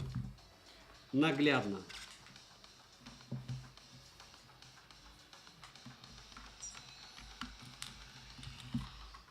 Прикиньте, сейчас окажется, что есть. Такой, опа. Видите, мигает. Здесь нету. Так, 5 секунд. Вот так вот. Так. Видите, нет беспроводной зарядки. Подключаем OnePlus 13. Есть беспроводная зарядка. OnePlus 13. Есть беспроводная зарядка. SuperView все. А здесь у нас нет беспроводной зарядки. К сожалению. А eSIM есть. А чего тут глядеть? Подождите. Сейчас покажу. Мобильная сеть. Видите, есть сим-карта выключена. Но при прошивке, разумеется, у вас она исчезнет. Хмурчик чего мне ответил? У него есть он или нет 12-ка? Ой, 13R. Или Хмурчик ушел и не ответил? А, 13-й.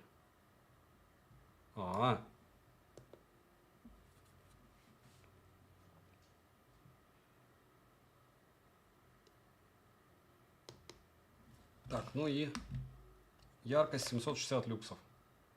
В принципе, потребно через 20 минут игры. Ну, посмотрим, что с ним будет дальше. На той же гене.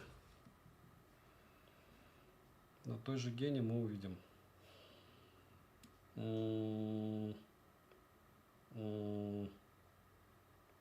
Так, все.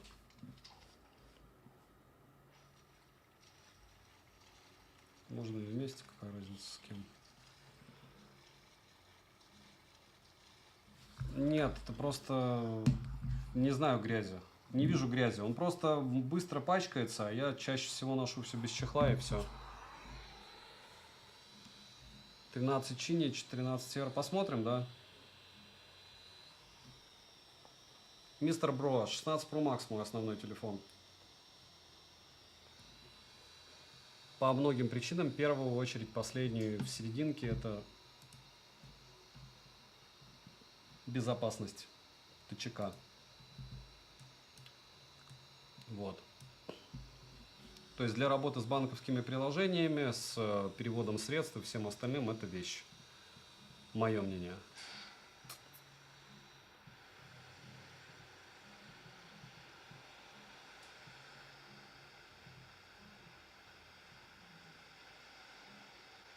Шохрух, ну вот написали вы, окей, что он будет лучше по вашему мнению. Аргументируйте, если вы хотите писать что-то в чат подобное, Или даже можете написать, он красивый Ace 5, а вот этот вот некрасивый, потому что черный. А Ace 5 я серый видел. Вот допустим так. Фраза батарейка норм Почему вы меня режете без ножа? Притом ни тот, ни другой вы точно не купите. Вот эти экспертные оценки чаще всего они начинаются и заканчиваются в там, Феррари слишком низкое, на нем неудобно ездить. И именно поэтому я его не покупаю. Вот примерно такие же диалоги. О, ничего ж себе, накопил всего чего. Я не топлю за 13R. Я вообще за OnePlus. Ну, не, я топлю за OnePlus. Но за 13R я конкретно не топлю. Потому что я даже, ну, вы ролик увидите. Я все время просто хочу поспорить, по большому счету. Увидите сегодня ролик, я вам расскажу мое мнение. И в конце еще один вердикт, наверное, добавлю, чтобы скучно не было. Вот.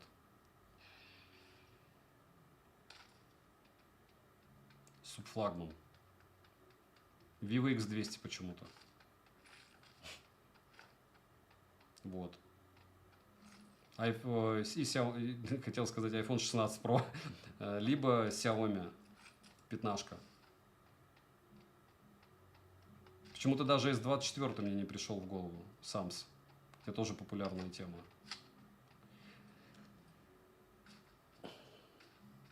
Вот, кстати, да, чаще всего, кстати, заметьте, что Xiaomi-то, фанаты Xiaomi, они не агрессивные. То есть BBK это какая-то такая тема, все такие, там вот у меня лучший смартфон. А Xiaomi-то спокойно себе покупают их, и у них довольно приличные продажи. Huawei-овцы те вообще просто бешеные со своим 12-м андроидом. Они, мне кажется, если бы там, не знаю, вообще бы ничего не работало, был темный экран, они бы еще больше его защищали и кричали бы, это лучший смартфон, потому что он из Китая. Потому что мы должны поддерживать китайского производителя. Притом, как бы, Xiaomi это тоже китайский производитель, но с гуглами. История умалчивает, почему один китайский производитель тебе должен быть ближе, без гуглов на старом андроиде со старым процессором, за те же деньги, чем производитель другой. Потому что он более обиженный, более ущербный или как, или более замученный. Короче, для меня это тайна, покрытая мраком. Вот кто-то бегает там. Еще и кого-то вальнули.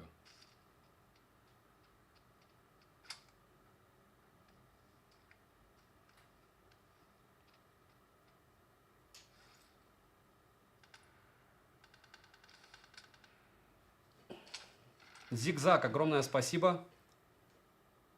Ссылку Sony Z10 VE. Опять же, если вы по поводу фотика вообще ноль, то лучше посмотрите много-много разных обзоров. Для фотографии вам и какой-нибудь D31 2.0, который первый, 7 лет назад на него начал ролики снимать, вам его хватит за глаза и за уши. Его там за 1012 можно вообще купить. И он вообще не будет намного хуже, чем мой Sony FX30. Все будет зависеть от того, как вы будете фотографировать. Можете фоткать еще лучше, чем любые фотографы супер-супер-мега. Фотошоп в помощи, прямые руки. Говорю, все фотки постановочные, все. Герцовку держит пока. Яркость не сбрасывает пока. Давайте добавлять пока, потому что 41 градус это уже немало. Это, конечно, не полтинник, но немало. Напоминаю, что я еще все тестирую в чехлах. Опа! Как он шикарно. Видите, вот не бот и все. Где он был-то? Ладно, не важно все это. Мне надо выжить еще 2 минуты. Владимир, почему вы делаете заключение? На основании чего вы делаете заключение, что они дно? В чем они дно? Вот что это за... А что не дно? Вы понимаете, что чем более яркая эмоциональная окраска у одного или другой железки, не дно камеры у всех смартфонов дороже $250 в руках, которые растут не из той точки, из которой они не должны расти. Все. То есть только если это не третий эшелон. Окей, какие-нибудь там ZTE за $250, мне кажется. Хотя, может, Аксоны какие-нибудь нормально фотки будут делать. Ну, не Infinix, не Tecno. Все остальные фоткают более чем.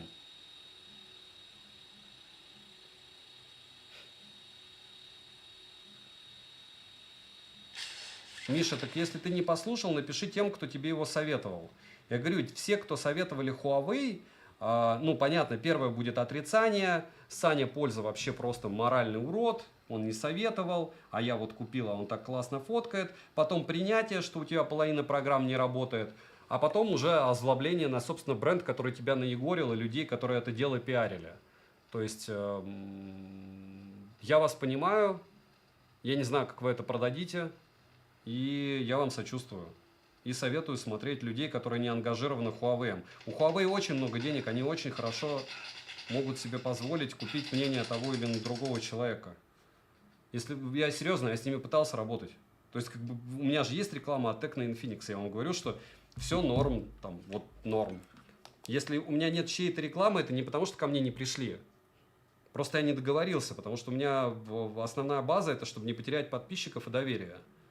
Вот и все. У них формулировка вот 360, 680 люксов. Вообще норм. 690 люксов. Как раз 30 минут. Сколько у нас было заряда? 30 минут ровно. 62 было сколько? Признаю, что был неправ. Ну, хорошо. Вы знаете, что не покупать теперь самое главное. 13R.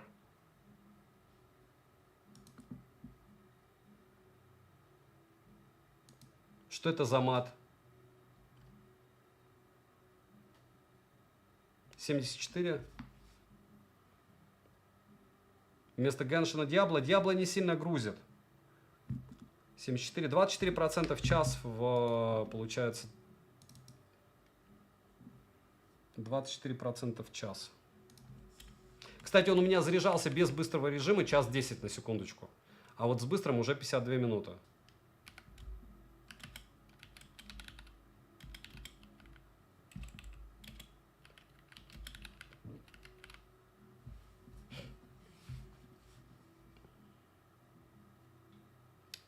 Т Xiaomi, правильно советуют.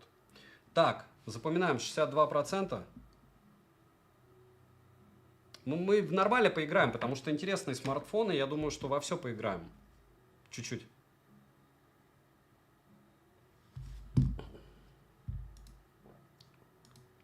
I'm not happy. Последнее предупреждение, потом улетайте в бан. Мы здесь не ругаемся матом, мы не ругаем бренды, не оскорбляем бренды, если это не, да даже Huawei не оскорбляем, отличный бренд, потому что больше, чем они, не приносит никто продавцам. Никто не имеет таких рекламных денег, за счет них живет очень много блогеров, они очень щедрые и богатые люди. И спасибо Infinix и Tecno, что существуют на этом рынке. И спасибо Huawei, что поддерживают. Вы даже не представляете, сколько блогеров живут только за счет Huawei. Но те, кто их купили, я думаю, Huawei понимают, что блогеры очень хорошо зарабатывают, как и продавцы этого вот дела. Так вот, к чему это все? К тому, что мы здесь друг друга уважаем. Никаких матов. У нас могут быть женщины, дети, да, их там 1,5 землекопа, но они могут быть здесь. И поэтому мы, разумеется, так, 60 FPS, отлично.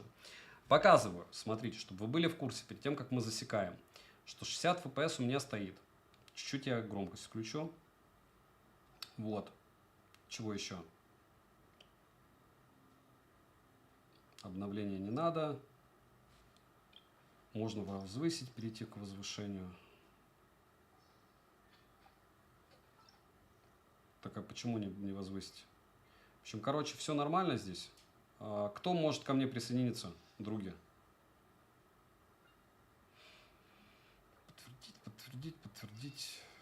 Ага, они хотят, чтобы я что-то купил. Нет, никогда не тратим деньги на игры. И детям не даем.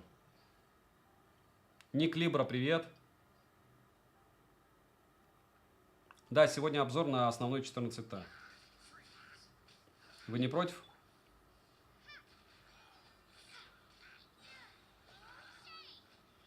Так. И телепортимся. Заметьте, поставил по-другому камеру, поставил свет, и уже народ не пишет мне в 500 сообщений в чате на стриме, что-то ты как-то постарел, умираешь. Вот, а кстати, читаю часто в комментах, что нахожусь на юге, но не загорелый. Вот мне 41, друзья, еще раз, кто вот верит в то, что солнышко дает вам здоровье, почитайте, сколько раковых больных в мире, и как солнце влияет на организм, если его много. Вот. Телевик и телевик. Human Suit. Посмотрите, примеры есть, нормально фотографируют. Я рад, что он есть здесь. То есть, понимаете, формулировка главная, я рад, что он здесь есть. Олег Олегович, нет, не со мной. В PUBG обычно я покажу, что там есть 120 FPS. Кстати, я забыл состояние системы. 60 FPS и понеслась. Давайте засечем. Понеслась. И процентов у нас 61. Все. 61. Я, кстати, могу один зарубаться с этими кубами без кого-то там. Если даже никто не присоединится, не критично. Солнце старит. Лиз, ну вообще жизнь старит. Это нормально, когда люди стареют. Ненормально, когда они не стареют. Значит, либо они тональником пользуются, либо у них жизнь из разряда криозаморозки. Это даже Джаред Лето. Я уверен, что если вблизи ты подойдешь, все там будет видно. Ничто не вечно под луной. И люди тоже. И вообще надо быть счастливым и радостным, что дополз. Да. Кто бы мне сказал в 20, что я доживу до 40, я бы сказал, вообще не варик. Кто мне сказал бы в 12, что я доживу до 30, я бы тоже посомневался. А тут как бы все в огне. Он уже сбросил яркость довольно прилично, поэтому мы давайте сейчас подолбимся вот с этим чуваком один разок, а потом уже решим. Так, вот, все. Да, я кубы могу побеждать. Даже сам, один. Но не всегда.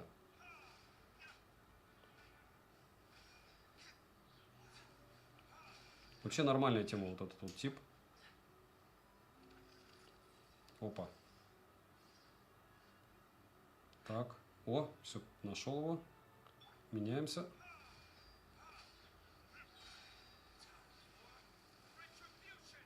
Не успел. О.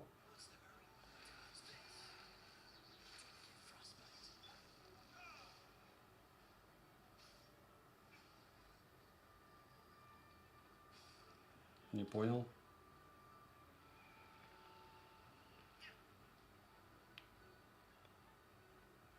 Так и чего?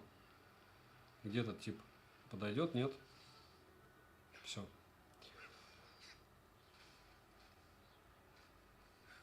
Делайте аргументы. Так не надо, вы вообще можете не покупать OnePlus. Почему я должен давать аргументы в том, что OnePlus блокируют свои смартфоны? Аргументы в том, что вы можете купить перешитый Ace, как я купил Ace 3 Pro, и он не будет обновляться. Аргумент в том, что вообще вы не должны ничего покупать. Помимо OnePlus существует бешеное количество брендов. Мне вообще без разницы, что вы там купите. Купите Ace, который вы потом не продадите. Я яркий пример того, как ты, когда покупаешь Ace, его не продать. Телефон классный, супер, вот вообще отлично, я ему очень рад. Но... 5 секунд. Что ж такое, а? Но продать ты его умеешь продавать. Можешь доказать на своем примере, что это не так. Все. Да что ж такое-то, а?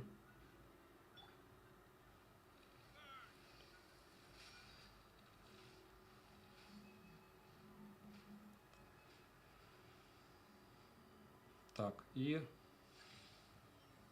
Да я в курсе, что надо эти кристаллы уничтожить.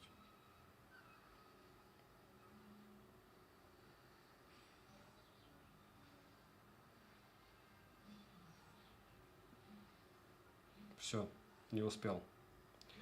Саня, обзор на Honor 300 нет, не планирую, потому что это китайский смартфон, китайской версии, это бесперспективняк в моем понимании. То есть от того, что я с ним заморочусь, я его не продам потом. Ты у меня купишь потом китайский Honor 300? Думаю, нет. И может быть я его куплю, но на данный момент у меня на 2 месяца контента. Смартфонов, которые я теоретически могу продать. Вот. А пока все, что вы видели, я считаю, что, ну да, вот может быть единственное, я прям, кроме редмиков, которые там по 20 тысяч рублей, да, их могу купить. А купить какой-нибудь Honor за 30 с копейками, который не уверен, что я вообще продам, хоть за какие-то деньги. Я подумаю. Просто у меня очень много сейчас смартов для контента. И еще сейчас Покафона 2 будет, еще сейчас будет 6 редмиков, и они в десятки раз интереснее, потому что они в глобалке. А Honor 300 никому не нужен. И вам, к сожалению, тоже. Чтобы вы мне не говорили. Если мне нечего будет делать, то к лету, да, наверное, их куплю. Но вообще не вижу пока смысла в них никакого.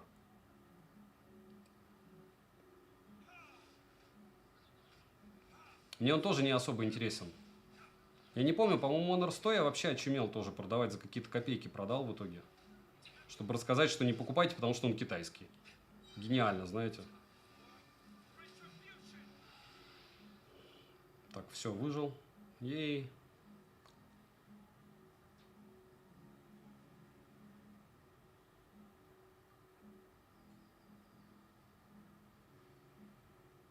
У OnePlus в Индии не все бенды. Да, Honor Magic 7 есть у меня. 7 Pro мне не отправили. И я его покупать еще раз не буду. Но я говорю, видите, у меня все планы перебиваются, потому что выходят новинки. То есть сейчас 13, 13R, потом Poco, потом Redmi Note 14 Pro Plus, потом Poco X7 Pro. И вот так вот вроде бы ничего такого, а новинок очень много. И все.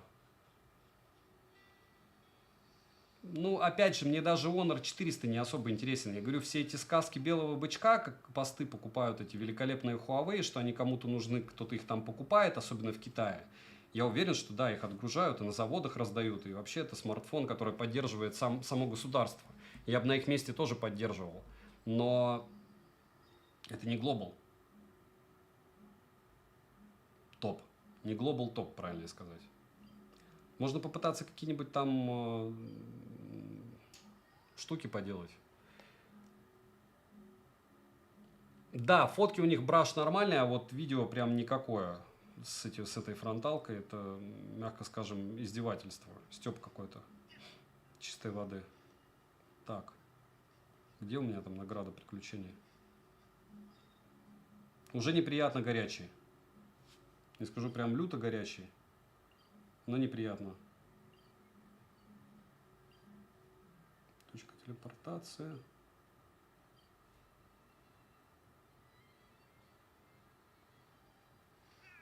Это где она? Прямо.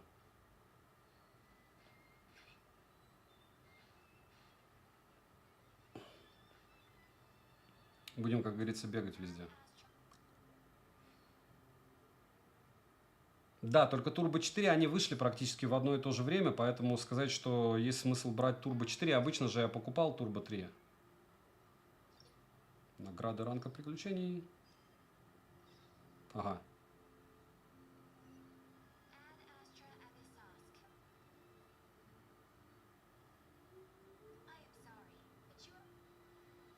Не понял я тогда. Да, Honor 200 хороший смартфон за свои деньги. Я и не говорил, что это не так.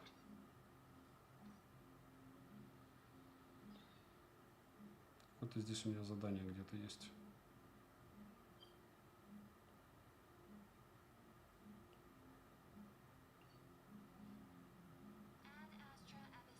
Награда за монстров.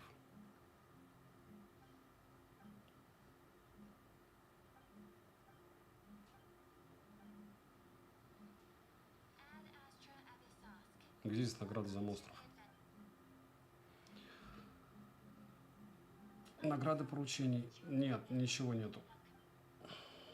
Обманули меня. Так, вот синяя какая-то точка мигает. Вот здесь она. Все. Почему я на темной стороне?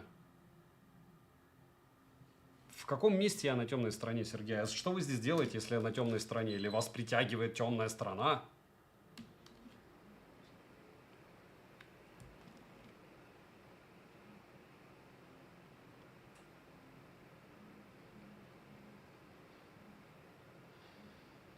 Типа не покупаю, что ли, Honor 300, поэтому темная? Нет, я не на стороне Тензора. Почему я на стороне Тензора? Вот здесь зарубаемся.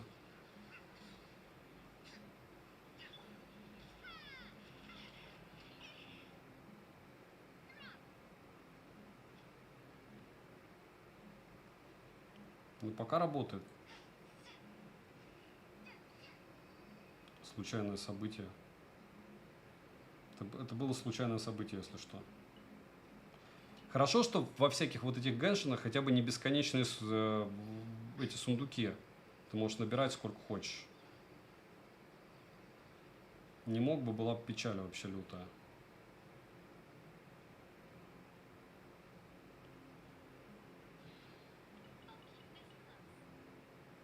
Так, будем пробовать заползать.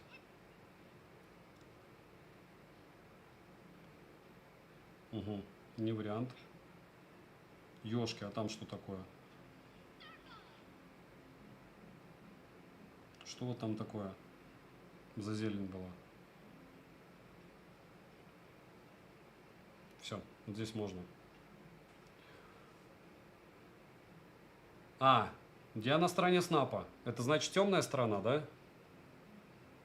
Те же тапки Адилет, только в профиль. Наверное, я бы Полка взял.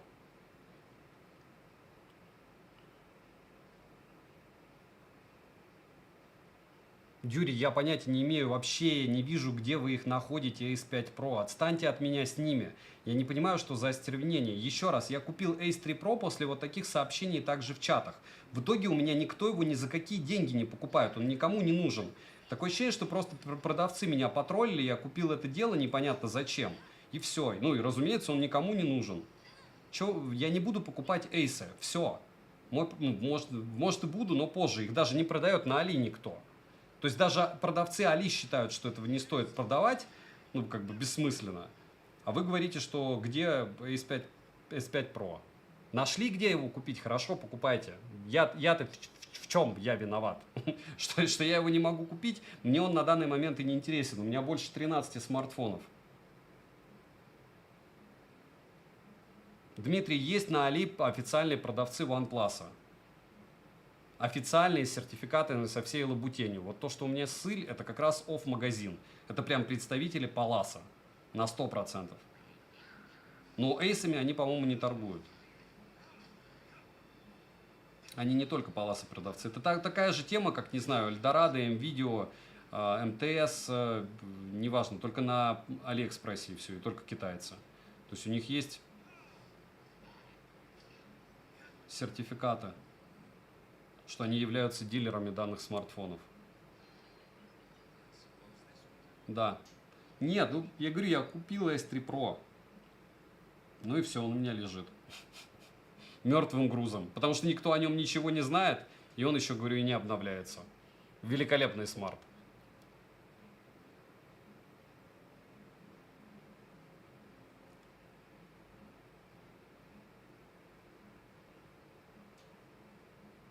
Я не видел еще раз, что эйсы продаются на Али 5 и 5 Pro. Я их не видел.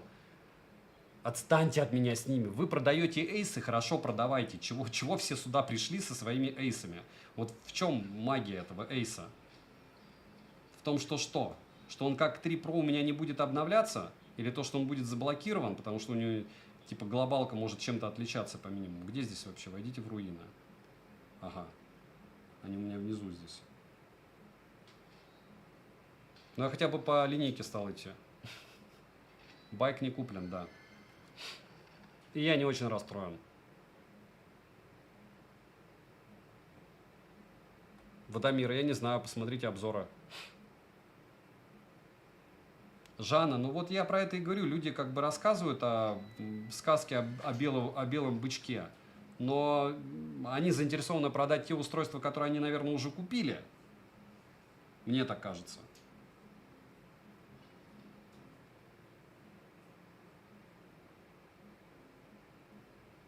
Да, и еще часто бенды отсутствуют. Даже в глобальных бенды могут отсутствовать. Так, а здесь что такое? Угу. Что-то я должен сделать. Кого-то я должен победить.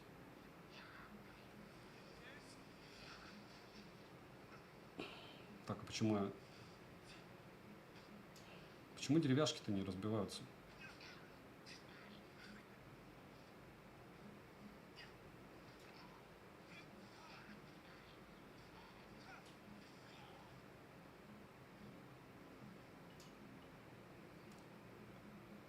Человека в друзья приглас висит. 5 секунд. Да что ж такое? Как я не люблю эти штуки. 5 секунд.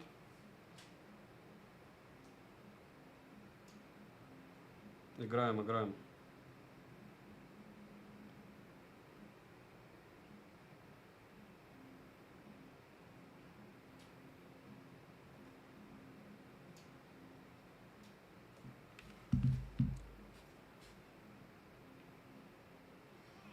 Лайк поставил. Сначала 1.25 скорости. Спасибо.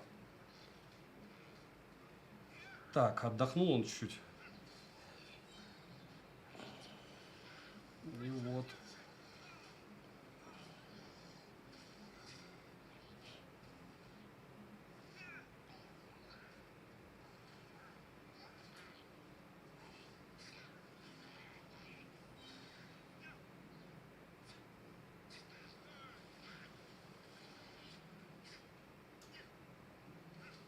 И...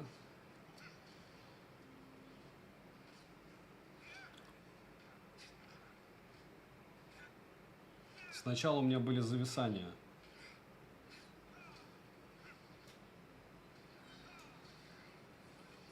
Как-то вообще неубиваемые типы.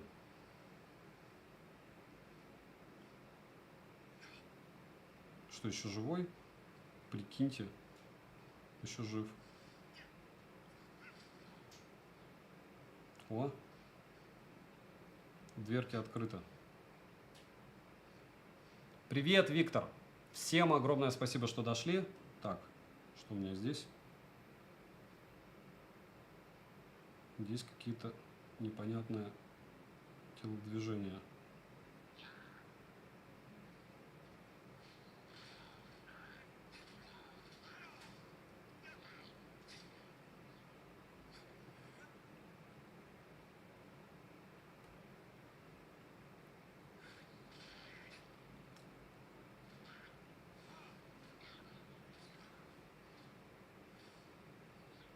Так, и...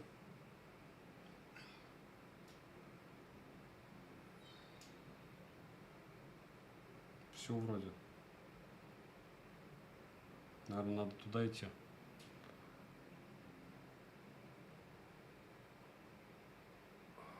Графика на максималке? Нет, 60 FPS просто. И так ему не супер хорошо. Да где вы вообще видели вот эти вот... Вы насмотрелись блогеров, что типа графика на Геншине на максималке легко тянет все? Давайте вот сейчас мы 30 минут отыграем, посмотрим, как он не сбросит яркость. Мы пока 15 отыграли. Потом уже будем думать, у него уже тач не суперский.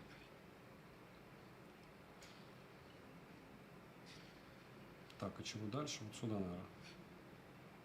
Это испытание уже. Что он делает?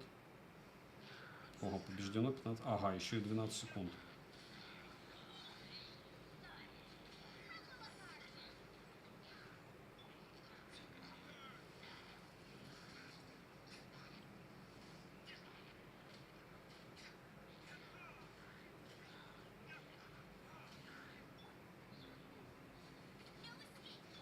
Так, и...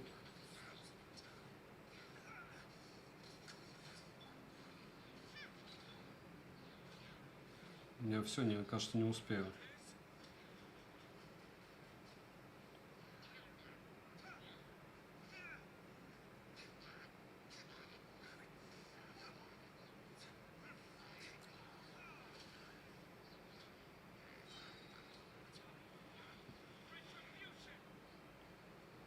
Так, а куда?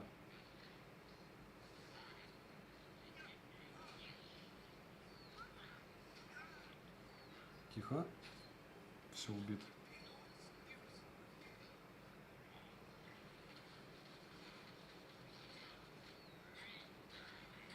Да что ж такое-то, а? 40 секунд. Да что...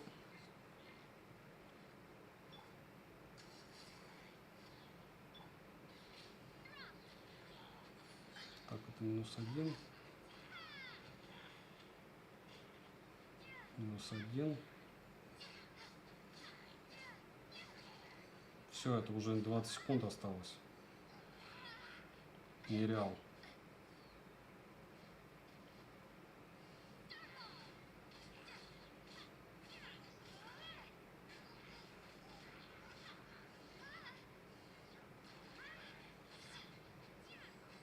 Все, фейл.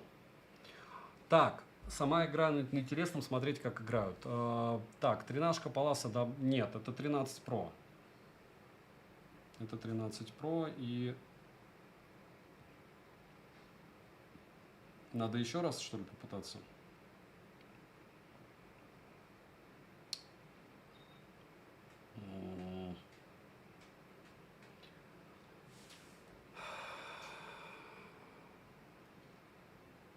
Какая квадратура, я не понимаю.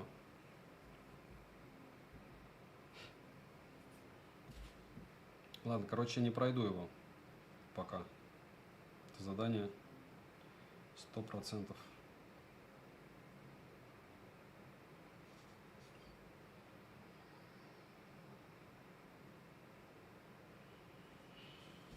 Похож на Текно. Или Текно на него похож. Это просто вместе с цветом этим, светом и всем остальным. Когда Геншин надоест. Мне Геншина не очень нравится, чтобы он мне надоел.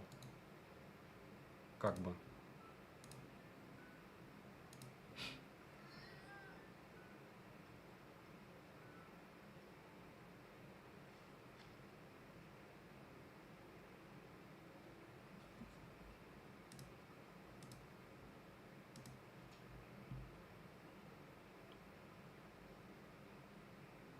Как у кого день прошел?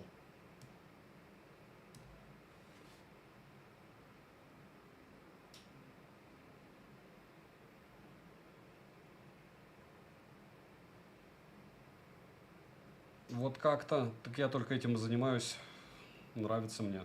Я ж параллельно вот сейчас, допустим, даже два смартфона еще гоняю. Смарты же не все время. Завтра колонка. 15-го Паласа в этом году невозможно ждать, потому что 13-й вышел. Думаете, 14-го не будет? Мне так кажется. Но я не уверен.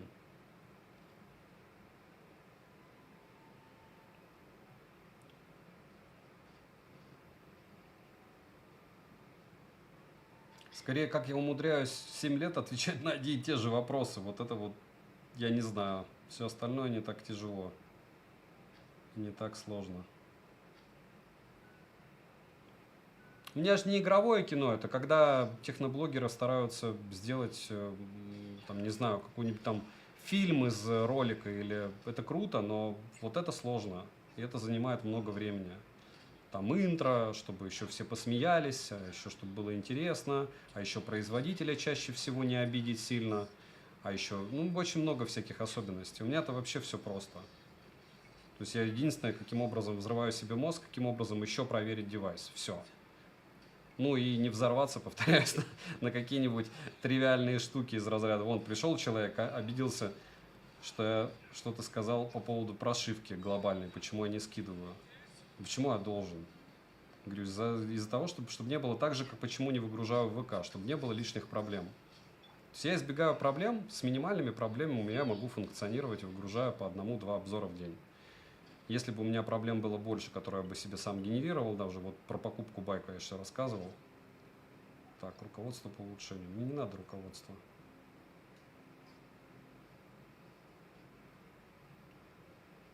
Чего это такое здесь?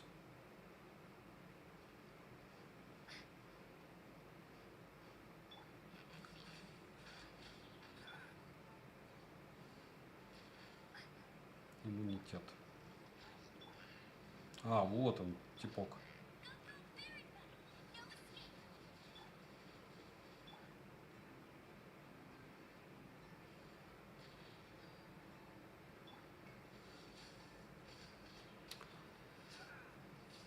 Не забываем прожать лайк все, кто дошли. Буду вам безумно благодарен. Это этот тип возвращается, да? С шипами.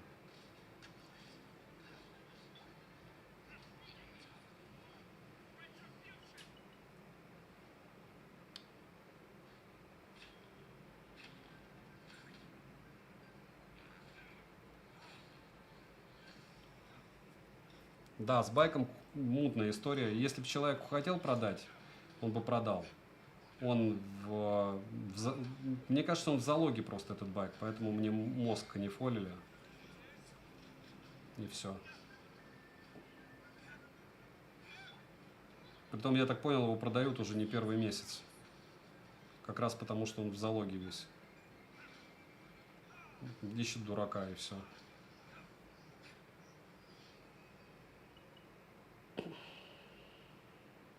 Нет, такая кожа непрактична.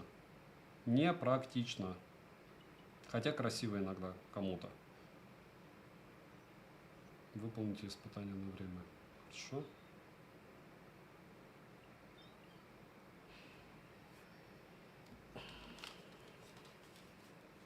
Не, они четверки просто не любят. Прожили еще. Прожали, наверное. Спасибо за то, что прожали. Пам-пам.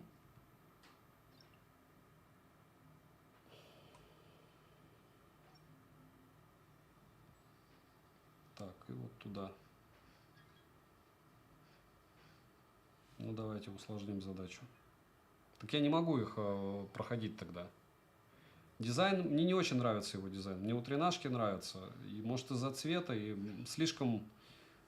Хотя, с одной стороны, видите, слишком никакой, а с другой стороны, вот это как раз и показатель эпичности. Смотрите, CPU соточка. То есть, когда ты берешь обезличенный смартфон в каком-то смысле. Ну, а так он прям пушка, бомба, гонка, работает быстро, без нареканий и все. На форуме читал, что агрегация лучше. Наверное, на форуме очень много людей, которые его продают, есть. И которые его возят. И у которых есть магазины. И на площадках тоже. Выбирайте всегда из всего. Я очень люблю OnePlus. То есть, когда я ругаю их или какой-то негатив у меня про них вы слышите, помните, что я прям обожаю OnePlus. Вот мне они нравятся. Но, повторяюсь, 13R под Vibra не такое, как в тренажке.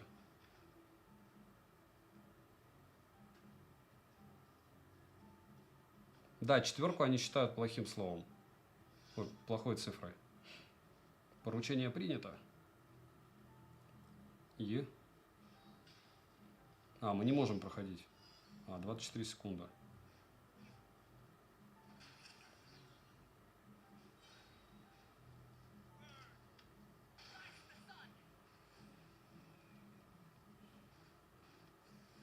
Это он такой же, как я, или нет? У меня такой же герой? Нет, это женщина какая-то, девушка. О.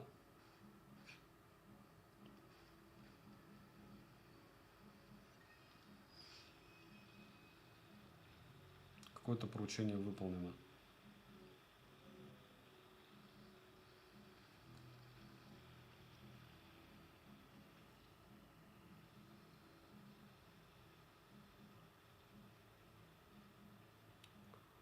Xiaomi давно душу продали, у них все хорошо, суеверия не страшны. Да, Xiaomi там все равно.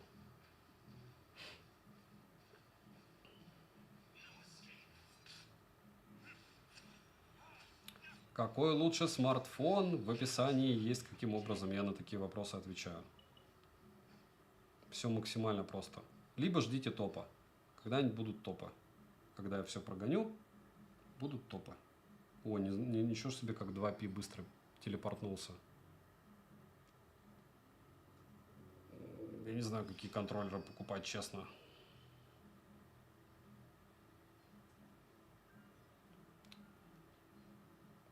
Ну, давайте договоримся. Блогеров техно очень много, правильно, прожарки могут они тоже делать. Вот пусть они эмулятор делают для разнообразия. Как правильно говорят, в моих часах не 48 часов. И я не пользуюсь эмуляторами. То есть я вот во что играю, в то играю. Как-то так получилось, что играю уже давно. 30 минут. Через 40 секунд мы будем смотреть яркость. Уже. Как-то быстро пролетело, да?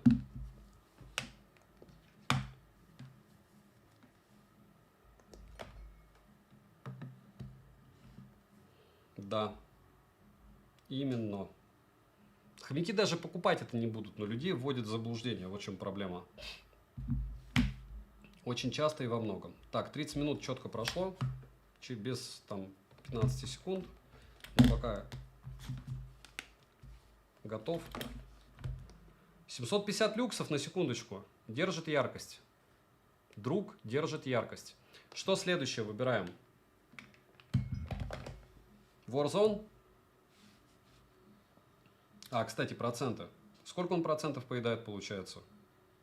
А, мы отключили эту штуку. Или нет? Почему он вот здесь появляется? Ну-ка.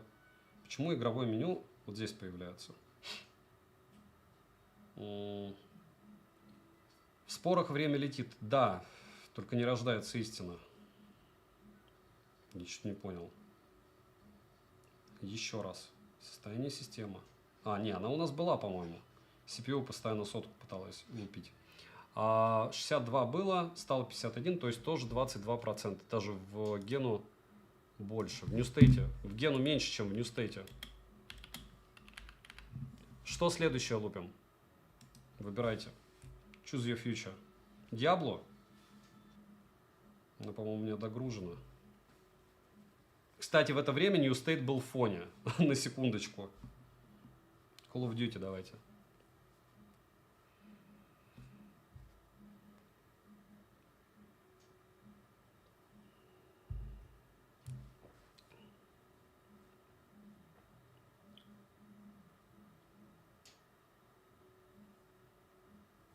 Макс, ну вот кто продает Vivo, пусть и делает еще и на эмулятор. У меня, мне кажется, вот прям уже следующая стадия. Я же хотел, когда года 2 назад разбирать смартфоны. Потом я прикинул, что потом после разборки смартфонов я вообще их очумею. Я даже человека нашел, кто бы разбирал мне, там, ремонтник. Я же их вообще потом не продам. То есть так, хоть чуть-чуть есть шанс, а после разборки это вообще жесть. Вот.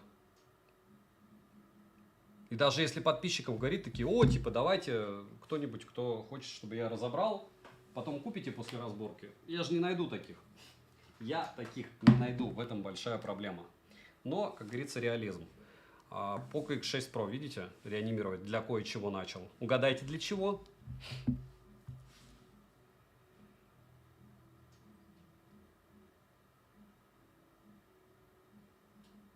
Как им продавать 12GL? Да. Ну, опять же, между 13R и OnePlus 12 Global я выберу 12 Global. Вот. Про Китай не скажу, потому что блоки прилетали. А вот из Global, да. Потому что его еще можно выгодно найти. Пик. High. Это вот по поводу оптимизации. Ждем. Помните, да, что у элиты это зеленые квадратики у нас в основном. И, в принципе, единственное, что мне надо, я сейчас еще поменяю управление, потому что меня бесит, когда идет автофайр. Manual Fire. И Custom. Control Sets. Customize.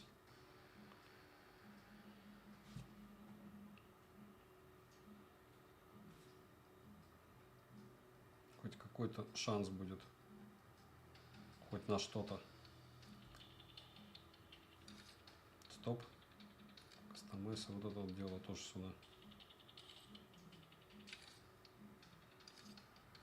Вообще пока вот прям в играх огонь. Так-то. Олег, мыслишь верно. Еще учитывая, что и пришло обновление, да?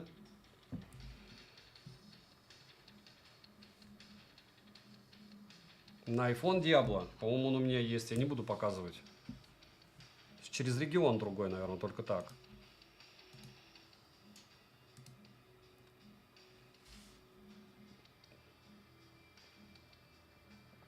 Так, напомните мне еще шим вам показать. И прикол с яркостью. Я хочу автояркость показать вам, как тема вот это происходит здесь. Как на 13-м Паласе тоже. Ждать. Что ждать? Что мы должны ждать? Я запутался.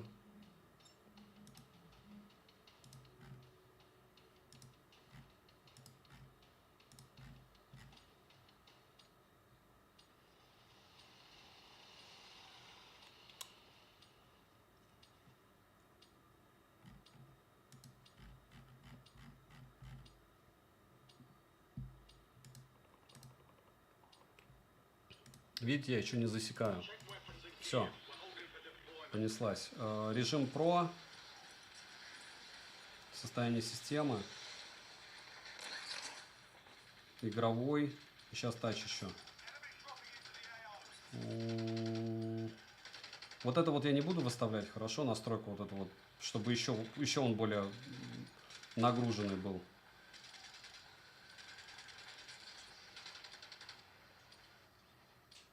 Касание. По-моему, они везде выставили. А, не везде, видите, не везде я выставил. Все. Хороший вибро, но не топовый.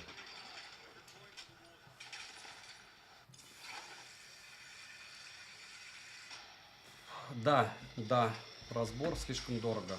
Все, понеслась. А почему FPS 30? Это, наверное, потому что старт только. Потом будет 60. Надеюсь.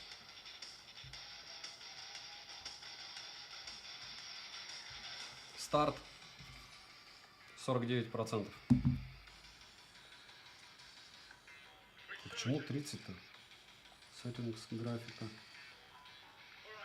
FPS high. Наверное, пиковый надо. Я знаю, почему может быть. Не, 60 вот. А, в меню 60 получается.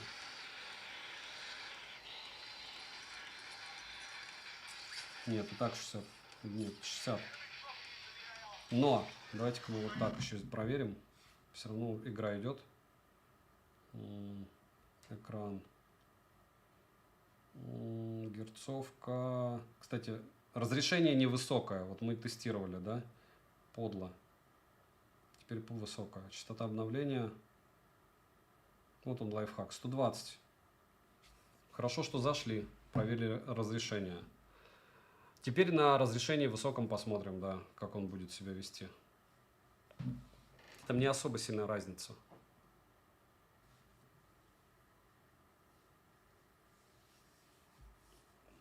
Fantasy Game Core. А по-русски скажи.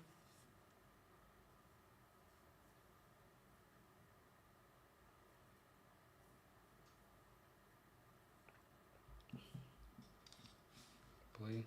А что, он вылетел?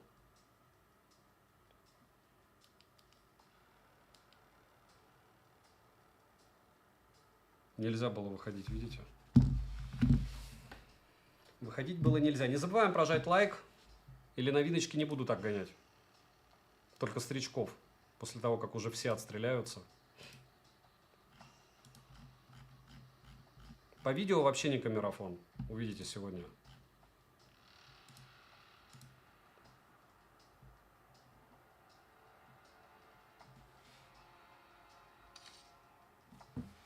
Кларк, ну я же показал. Я откуда знал, что я не выставил максимальную. Я не понимаю, почему. Ему все равно сейчас будет плохо. Хорошо, мы еще 2 по 30 поиграем. Я скажу об этом в ролике.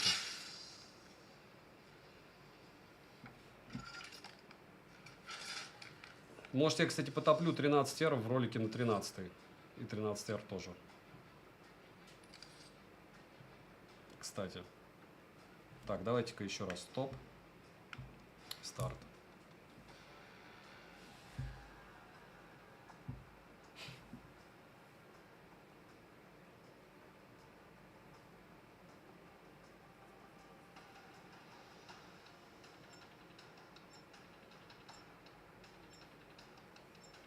Не знаю, Сергей.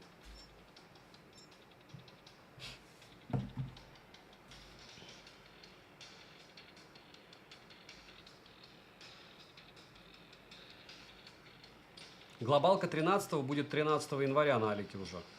13 января. Через, получается, 4 дня.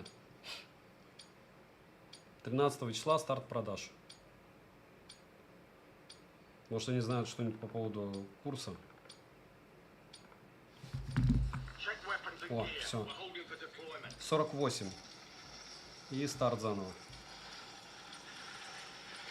Мануалочка.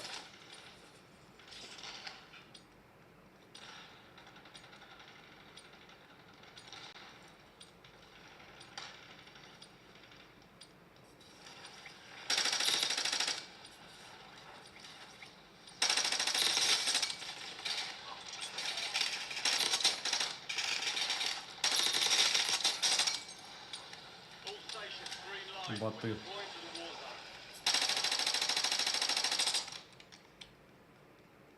Жанна, да, почему нет? Я обычно сохраняю стримы, здесь ничего такого не было. Не забываем прожать лайк, подписаться, чтобы я продолжал часами мучить себя и вас онлайн-тестами. Все косяки тестов вы видите. Единственное, да, периодически включаю кондиционер, когда мне холодно.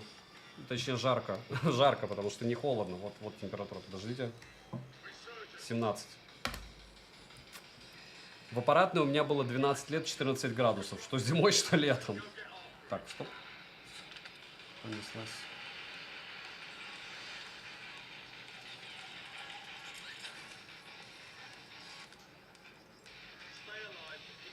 Stay alive.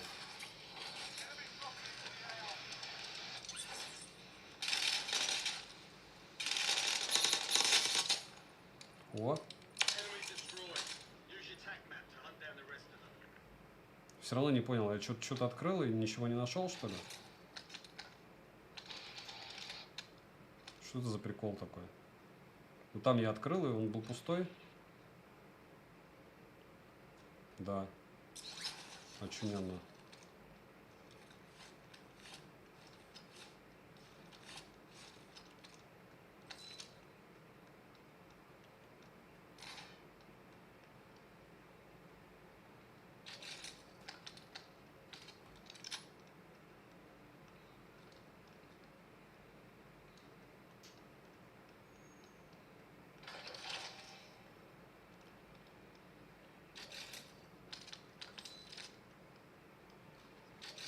Все равно, кстати, именно технически не понимаю, что здесь происходит в этой игре. Но думаю, рано или поздно пойму. Илюхе в 1000-й раз спасибо. Так, а что это за была такая? Киллпак.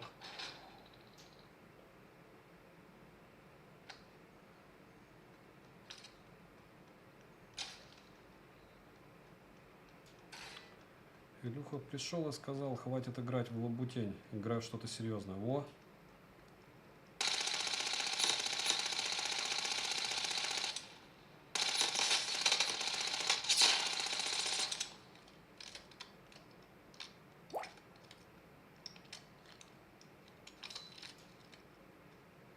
Когда у тебя бешеное количество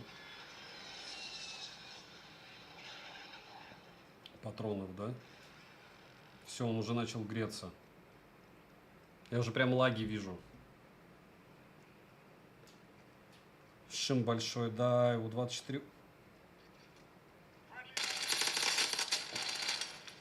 Ультра тоже.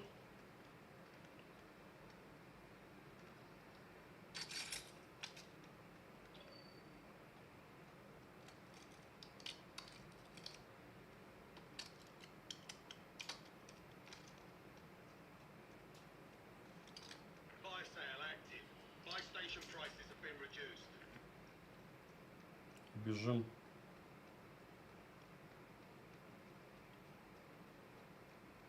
Опа.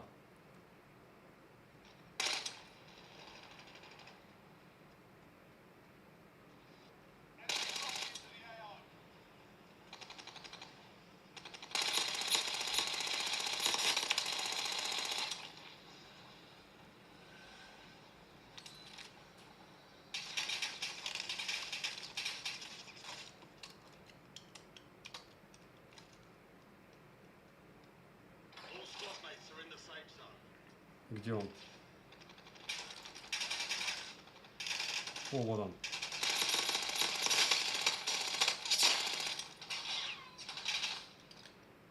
Где?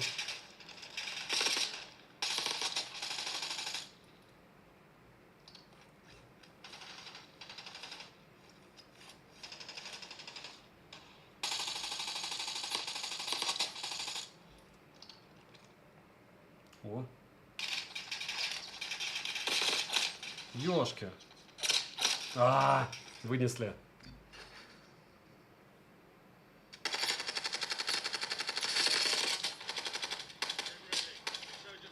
Какая ошибка памяти? То есть все плохо? Play 18. Ну ладно.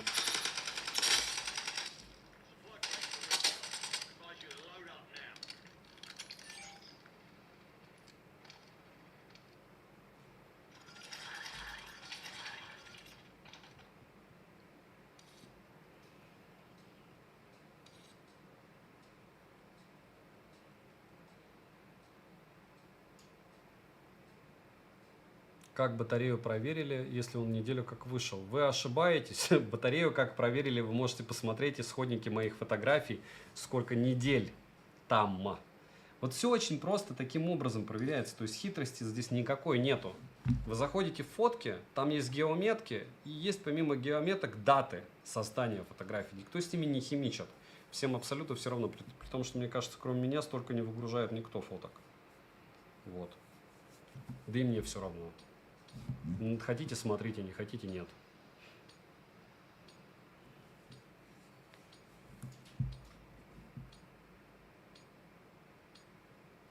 Нет, я соглашусь, что мне PUBG нравится тоже, как это.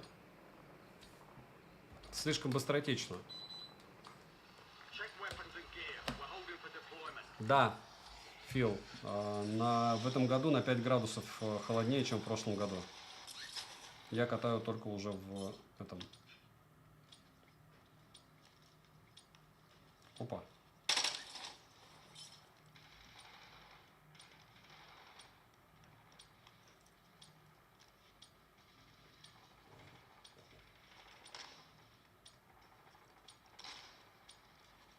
Зарубы такие. Мне от первого лица просто не очень нравится. Было под третьего здесь, было бы прикольнее.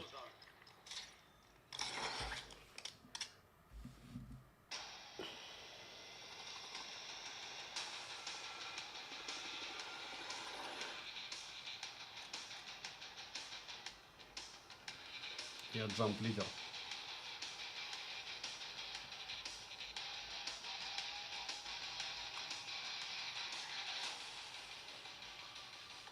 Понеслась.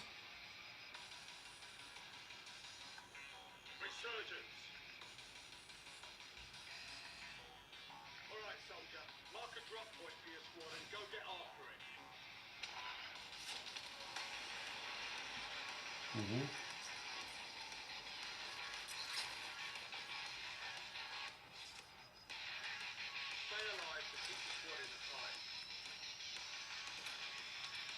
И...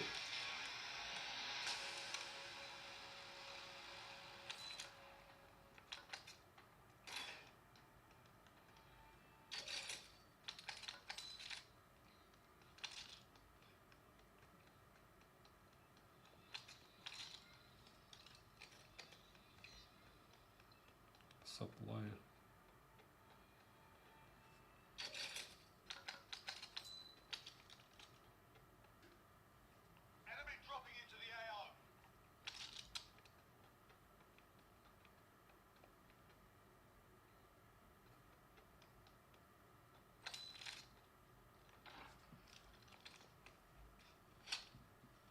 Да что ж такое?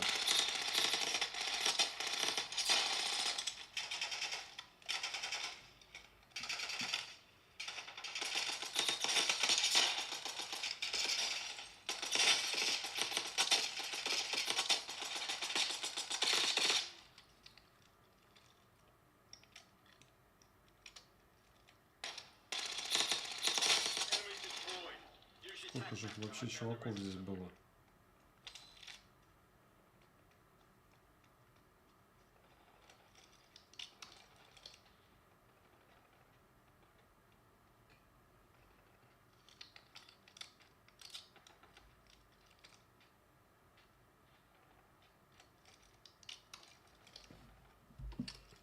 Да, в S24 Ultra с шумом намного лучше. Посмотрите прожарки, обзоры. У меня тем более их 2 было даже на основном канале.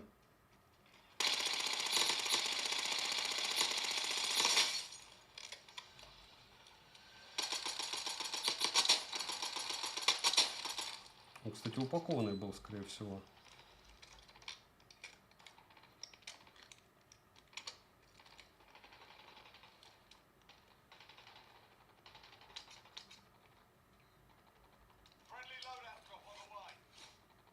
Почему он не перезаряжается-то?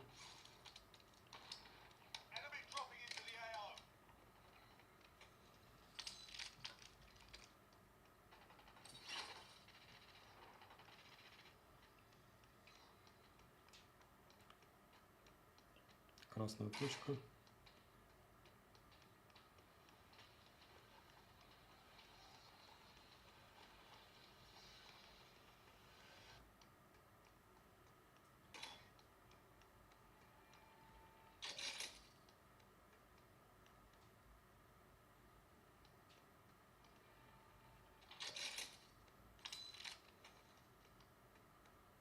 Deserter left your squad. We'll redeploy you faster to make up for it. Дроп.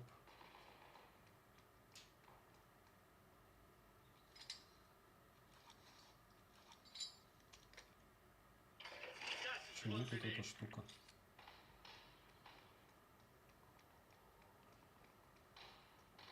Кстати, вот что эпичный файл я не сделал. Вы мне и подсказали. An enemy squad is hunting you. Stay sharp. Смотрим. А, да, он не держит 60 FPS. Я еще ощущаю, что 60 FPS здесь нет. 43, 59, видите, 51. Это без заруба даже. Просто бегаем.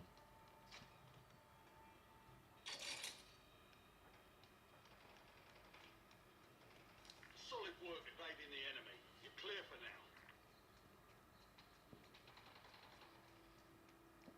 Get ready. Resurgence window is about to close. Что с камерами плохо совсем? С Closing in. камерафоном. Get to the new safe zone.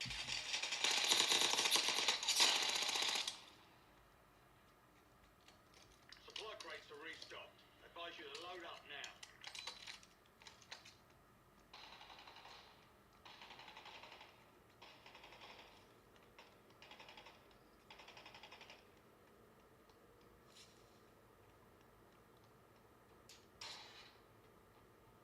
Down to 10. Win this thing. Я не понял, где красненькие, где беленькие, где кто-то. Gas is closing in.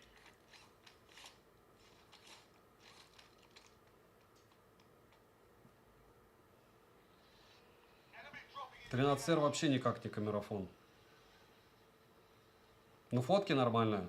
Ну, повторяюсь, фотки нормальные у смартов за $300 и за 250.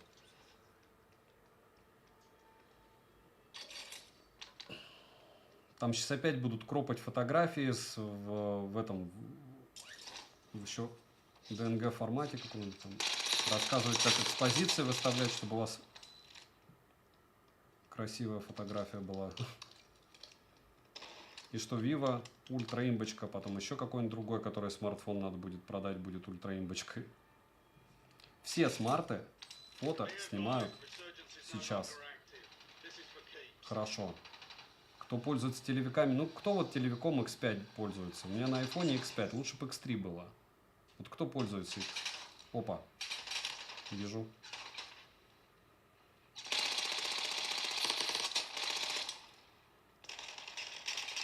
Опа.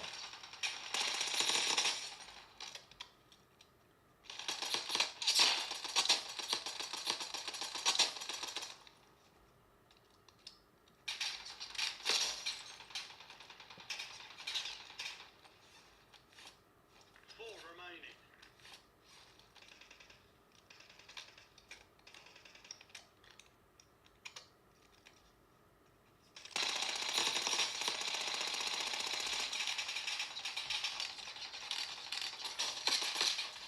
Ёшки.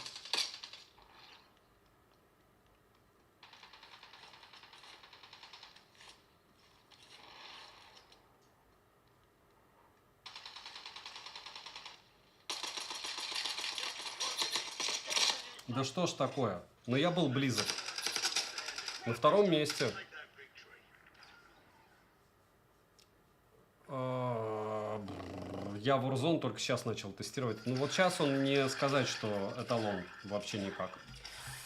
Но мы пытаемся. 15 минут.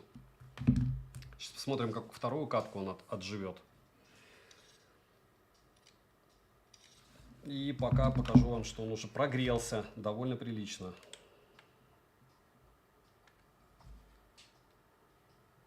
Ну нет, 41. Видите, я привык уже. Что-то кажется, что больше. Казалось. 42, да. С моментами 42. Интересно, каким будет Nord 5? Дорогим в рублях и в других валютах. А в долларах будет стоить... Говорю также вот, еще раз, прямой вопрос, все погуглили. 12R сколько в долларах стоило и сколько стоит 13R? Сейчас его представили. И вы ответите себе почти на все вопросы. Resurgence. Призм блок.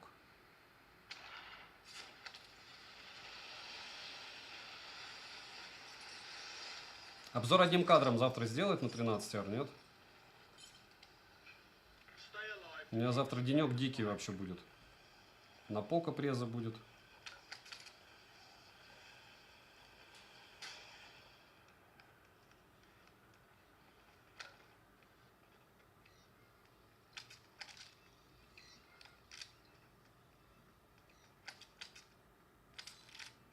Тихо.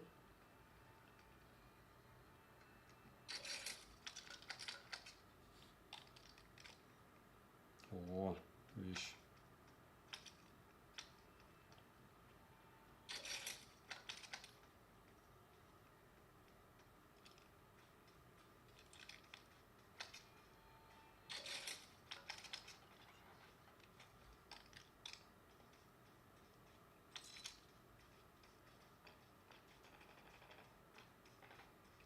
Enemy dropping into the AR.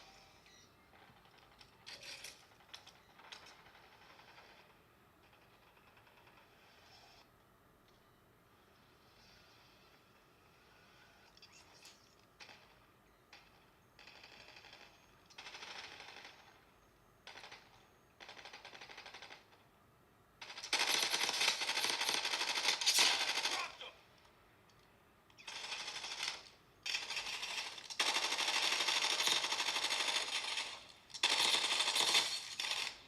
Да что ж такое?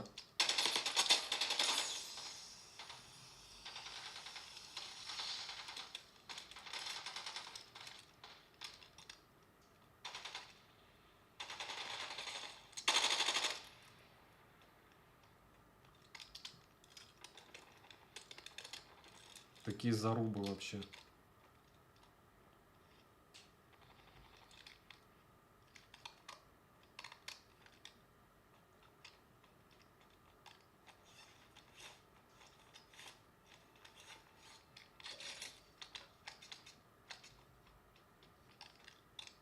О,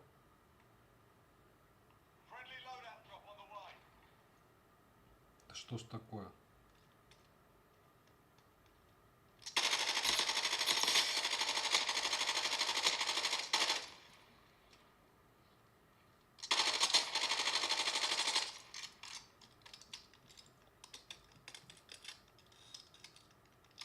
Fire sale active. Buy station prices have been reduced. It's down to 10. Win this thing. Здесь я в прошлый раз зарубался.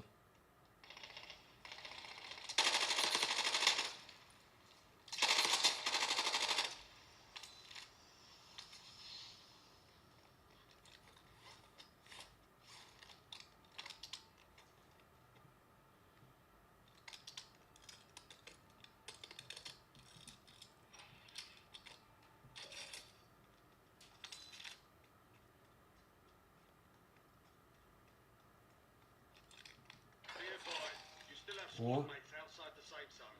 Там типок дропнулся. Классный смарт. Неплохой, но, как вы видите, FPS 60 он не держит в Warzone, что неудивительно. И местами тормоза, я бы сказал. Там с крыши по-любому кто-то будет сейчас.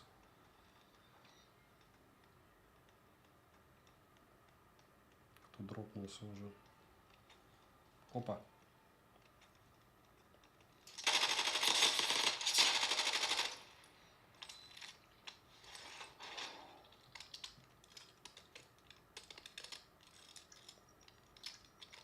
Get ready. Resurgence window is about to close. Fire sales done. Так, а это Prices что are back такое? to normal. Шотган. Gas is closing closing in. Get to the new safe Да, zone. не. Может, да. Supply crates are restocked. Advise you to load up now.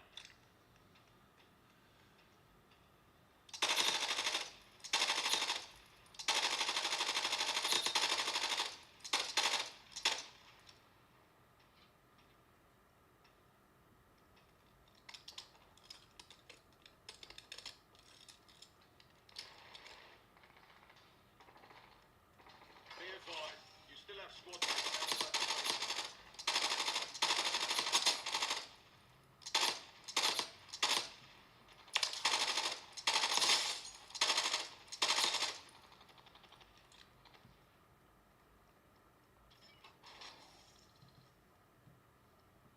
An enemy squad is hunting you. Stay sharp.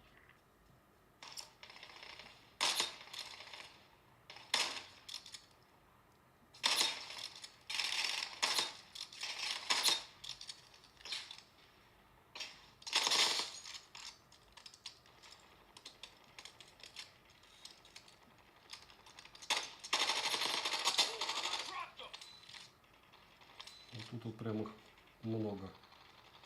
Be advised, resurgence is no longer active. This is for keeps. Вот это, кстати, шлак. С этой идеей.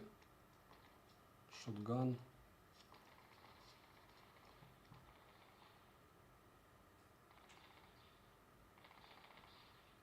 Вот он. Get to the safe zone. Пусть Gas два is будет. closing in. Solid work evading the enemy. You're clear for now. О!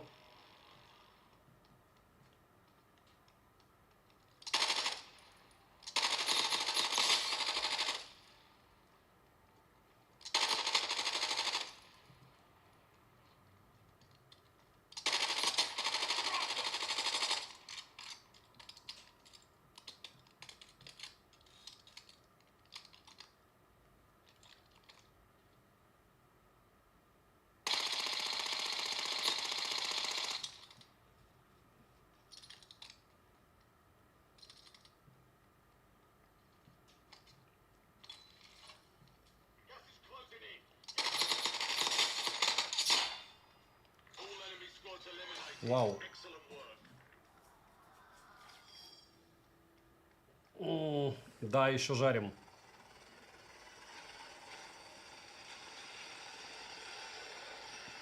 М, 23 минуты мы. Уже замучились? В этом-то и магия. Замучить всех, и смартфон тоже.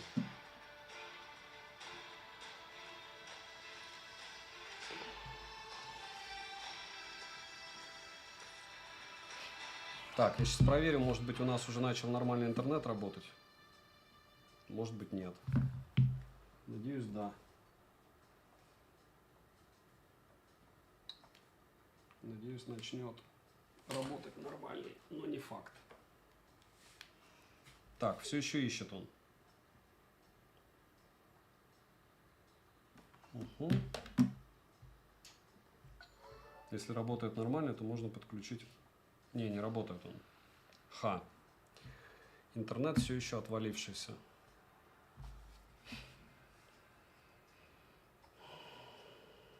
Европейка 600. Да, хотел, ну, сейчас домучаем его на этом. Еще 6 минут.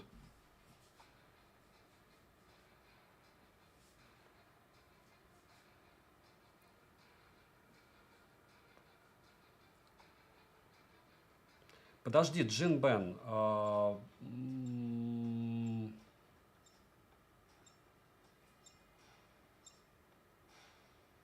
Как-то у тебя 40 тысяч получалось. Ну, по курсу 120, наверное, будет 500 долларов. Джин Бен, увидим. Я говорю про глобальный рынок, я не говорю про валюты, которые прыгают на 30%. То есть я говорю в долларах, сколько стоил 12 в США, допустим, и в долларах, сколько стоит 12 и 13 Вот и все. По-моему, одинаково 600 баксов, и тот, и другой. Я, по-моему, даже гуглил перед Check стримом. weapons and gear. We're holding for deployment. 499 долларов и 12 стоил. 8256 и 13R 8126, 128 точнее. То есть ценники одинаковые.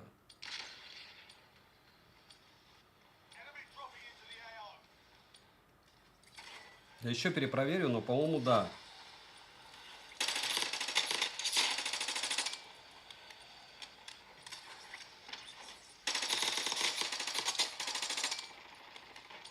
Что-то я перезарубился.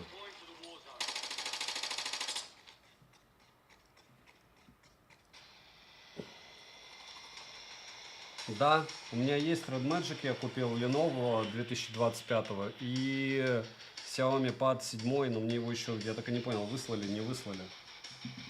Надеюсь, вышлют. Очень.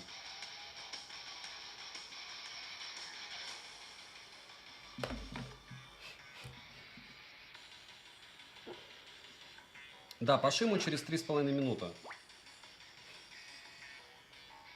soldier. Mark a drop point for your squad and go get after it. Заруба. Базовая. Stay alive and keep the squad in the fight. Stay alive.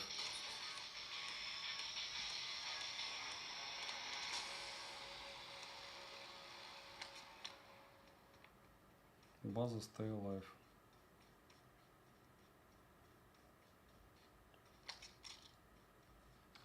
Все, играем.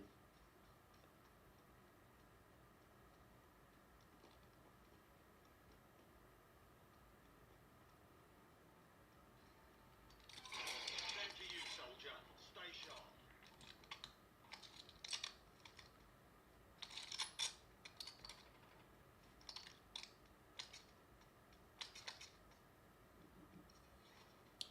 Пока не You have приноровился. reinforcements inbound. An enemy squad is hunting you. Stay sharp. Что кто на кого хантит. Enemy dropping into the AR.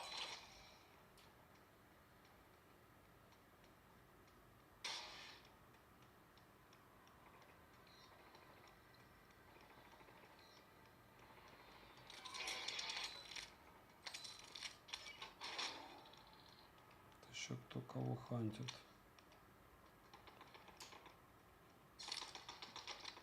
О, Use your tac map to hunt down the rest of them. ничего не понял, что произошло, но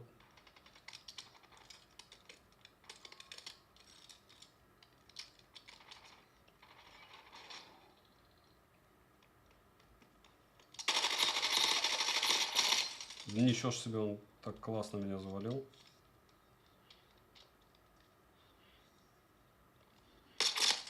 Угу, добил.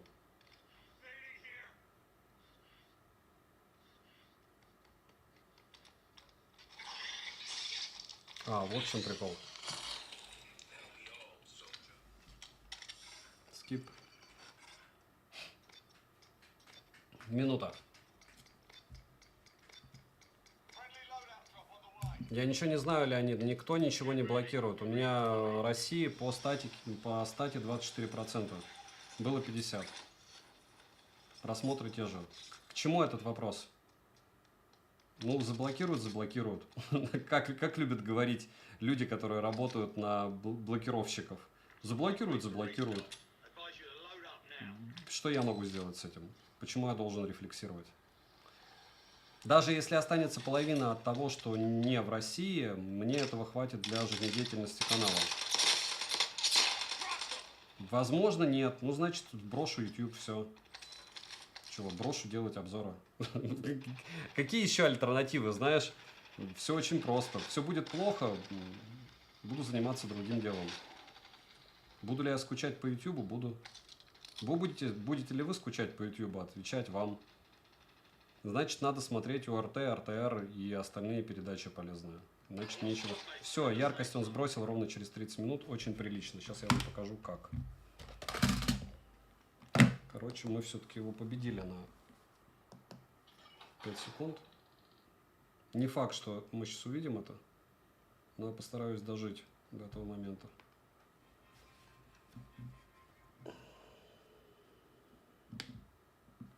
Так. Ну, не очень прилично, но, в общем, через 30 минут он показал яркость у нас 495 люксов. И он довольно сильно нагрелся. Сейчас покажу вам антуту. Температура внутренняя. Внешняя, вот она, 42,6. 42,6 уже ощущается. И внешнюю 41. Не критично, но реалистично. Так, а по процентам 33 было. Сколько стал? Сколько? 33 было. Это, кстати, хорошие все показатели. Было 33. Сколько было процентов до старта нашей игрухи? Напомните мне, пожалуйста. Буду вам безумно благодарен. Без сарказма.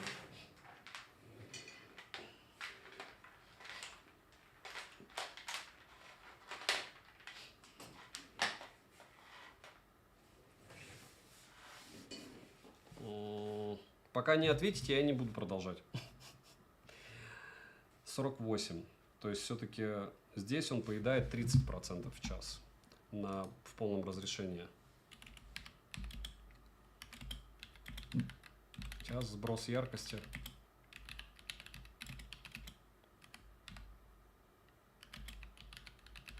Он еще не остыл, если что. Врубаю все, ждем, когда остынет, показываю шим и заканчиваем. Видите, 40 еще. Надо ждать. Если бы бросил обзоры, не знаю, айфоном. И второй бы был какой-нибудь Android. Все как и сейчас. И Палас. Айфон и Палас. Наверное. Может, Samsung и айфоном. Скорее всего, Паласом. Samsung большой S24 Ultra. Не особо удобно.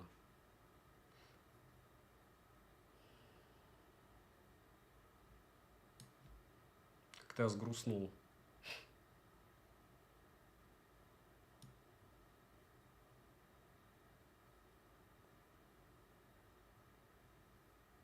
Чего мне сегодня опять в ВК писали? Может, они, кстати, мне и ответили. Но они такие простые вообще, просто я с них чумею. Это из разряда детская такая, знаете, мы к вам пришли для того, чтобы вы везде писали, что вы уходите на ВК, и вы не забудьте на YouTube написать, что вы... Они как будто не заметили, что я удалил 800 роликов с ВК. 800. И там чертова туча просмотров у меня было. OnePlus с Poco это дичь сравнивать. Нет. Нет. Однозначно нет. Да, я про яркость, вот, я же сказал. Все для людей, которые ненавидят меня с форумов, но приходят сюда смотреть, потому что больше никому не хочется показывать недостатки. Всем хочется показывать, почему нужно купить в их великолепном магазине. А вот если нет контракта, то, конечно, можно сразу захейтить. Паласы волшебные, что бы я ни говорил. Эйсы, не эйсы. Но вот говорю, ну эйс в моем случае, я считаю, что все-таки это неудачная подкупка, потому что заблокированные обновления это жесть. Вот. Вы можете со мной не согласиться, будете правы, но вот мой взгляд такой. Что почему?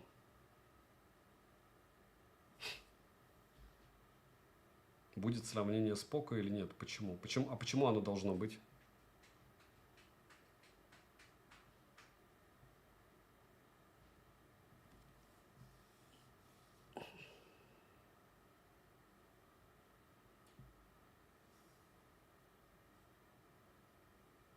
Но вот меня интересует в США какая цена была и какая стала. Потому что все остальные, у нас же нет официально их. То есть OnePlus официально в России, мне кажется, нету. Ну, вот так, что представительство, как Huawei, допустим. У Huawei тоже интересно, они часы продают, а вот сетевое оборудование, может быть, поправите меня. Они продают, да? Уже года 3. Друзья. Такие они интересные. Вот так это все другое. Вы смартфоны на 12-м андроиде покупаете, а вот все остальное... Просто у меня кто-то там работал, а теперь не работает. Кто-то был там начальником большим. Потом этого просто нет, а это как раз больше надо, чем вот эти вот мобилки, которых альтернатив много. Но не будем. Потому что мне кажется, что это кажется, а когда кажется, крестится, а я не крещусь, и поэтому тактично промолчу. Что и как выглядит, и кто там в брендах друг, а кто враг, а кто не так. Да, Кларк, да. Но, опять же, и да, региональные блокировки почему-то очень часто для России проходят, а для других, не для всех стран они приходят. США 13К $590, правильно, а 12R сколько стоил в США при старте продаж? 12256 500, ну вот, все правильно, 499, 8128 стоил. Так, и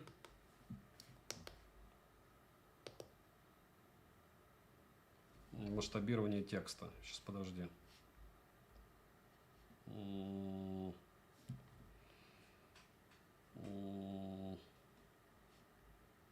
Шрифт. Ты это имеешь в виду? Вот он. Малый, крупный. Вот, допустим, самый крупный.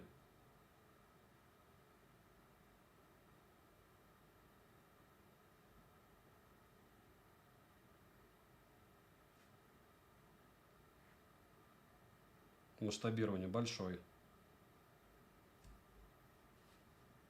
Ну вот.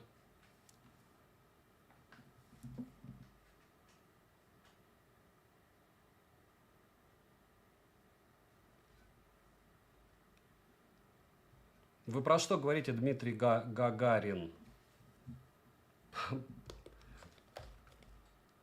Если вы... Вы вообще кто? Ну-ка. Перейти на канал. Даже если будет один подписчик. Ну, так и вот это чисто детская штука. Вам 7 лет или вы чуваки, которые проводят стримы для игровые, для, ну, реально детей, а детям делать нечего. Им кажется, что если приходят на подобные стримы с прожарками больше, чем, там, не знаю, меньше, чем 100 человек, это какая-то лабутень. Причем здесь нервы? Я стримил, когда у меня было 10 человек в онлайне на Твиче. То же самое. У меня не формат под стримы. Я безумно благодарен всем, кто приходит. Если вы интересуетесь этим делом, это супер. А теперь прикиньте, Дима, где еще в YouTube ты можешь собрать так людей? Вилса в прошлый раз докупал, когда у него был хуавеевская прожарка, у него там и комментов-то не было. Потому что людей с мозгами очень мало в сети. А еще и мозгами и временем, чтобы прийти на стрим. Кратко. Друзья, огромное спасибо, что пришли. Не слушайте детей из школы, из садиков. И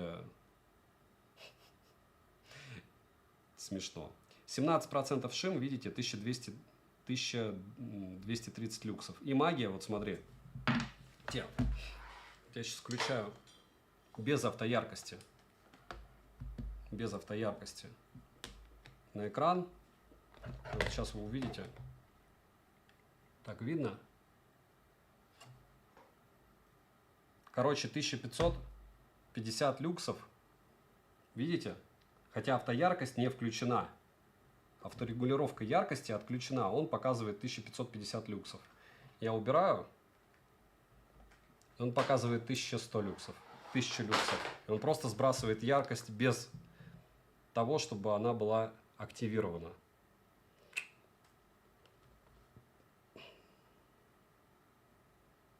Дмитрий, так вы чего, учитель вас дернул? Школа же не началась, или началась уже школа? Чувак, наверное, еще даже не знает, что у меня канал есть основной. Авторегулировка яркости. Вот она врублена. То есть, когда включена, происходит то же самое. 1600-1700 люксов. Вот сейчас максималку он вернет. 1200. Шим 17.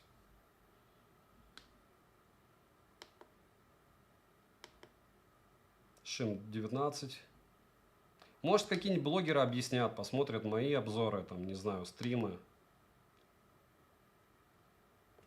Почему такая лабутень? 17, 24, 30. 22. Завтра школа. Жужу, ты-то откуда знаешь? Или у тебя уже 7-летний ребенок появился?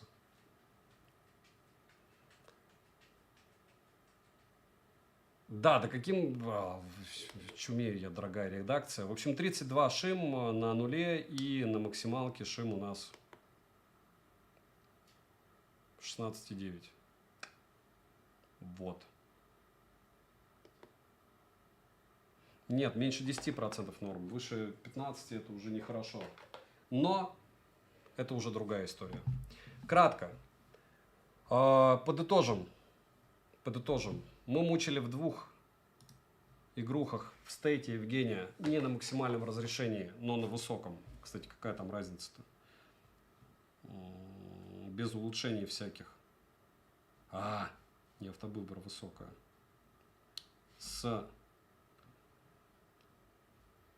Ну да, тут плотность, конечно, пониже. 22 и 24 по PUBG State в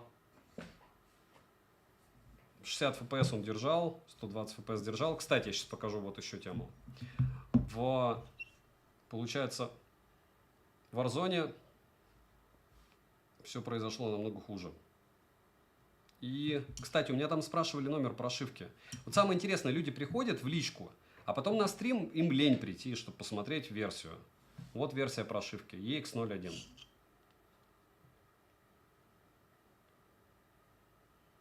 Завтра, наверное, спокойный человек. Или послезавтра, потому что... Ну, или завтра в ночь, потому что завтра я буду стримить пока. Вот, пока. Стрим презентации.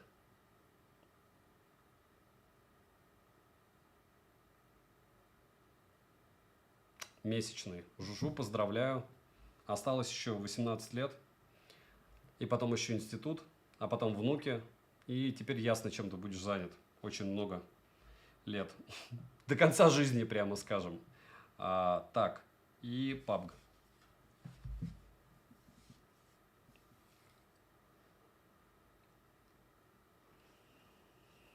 Цену оставили, урезали память с 16 на 12. Да, но UFS 4.0 память, на секундочку.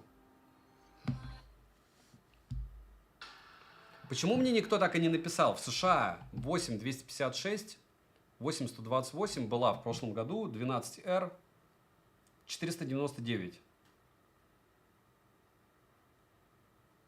Было 16 256, стало 12 256. Ну вот она инфляция, о чем я и говорил. Но память стала дороже.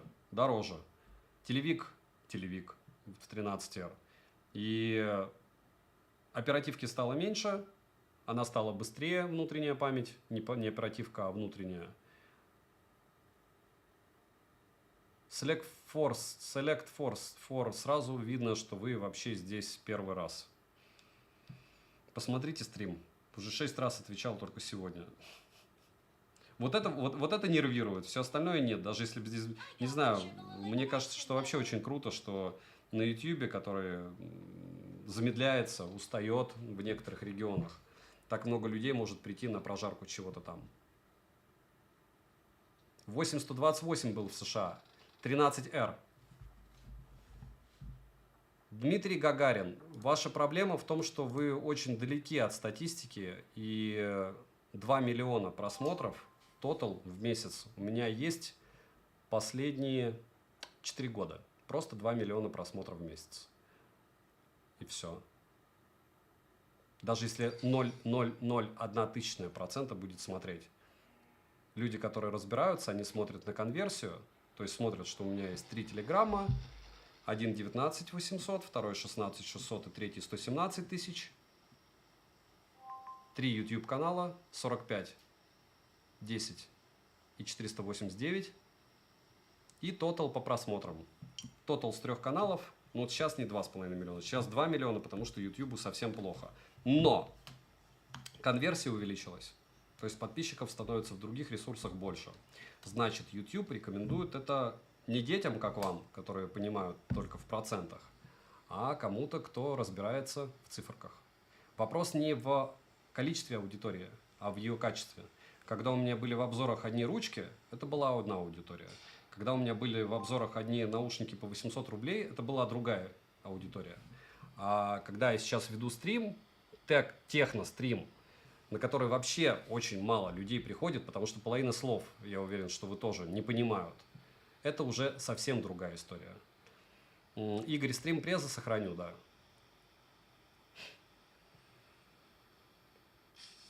Шурик Ветров, сейчас другая цена. Пам-пам. Так вы мне можете написать, вот еще раз, 14... Так, подождите, я сейчас, кстати, не делаю это для чего? Для того, чтобы вам показать, что графику в этот... Есть в 120 FPS в графике. Да что ж такое? На YouTube прийти... Почему-то на YouTube. Потому что мне чуваки с ВК до сих пор пишут, чтобы я у них стал размещать контент, который никому не нужен, по вашему мнению. Разумеется, не просто так. Наверное, потому что он никому не нужен. И 13R вы сейчас смотрите, потому что никому не нужен. И 13-й глобалку тоже. И на Поко вы тоже будете смотреть, потому что не нужен никому контент. У меня может быть 10 правильных зрителей, 10 правильных. И они будут лучше, чем 2 миллиона школьников, которые вот такие сидят перед экраном, вообще не понимают, о чем им говорят. Во сколько стрим Поко? Я обозначу его, я думаю, где-то через час.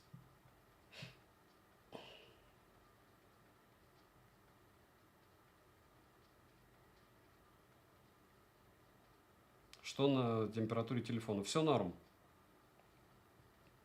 Но вот 120 FPS он норм идет. Но есть ощущение, что он немного скинул яркость. Чуть-чуть. Давайте поиграем чуть-чуть без этого. Посмотрим, как он себя вести будет. Что сквада нет, по идее подтормаживать он не должен.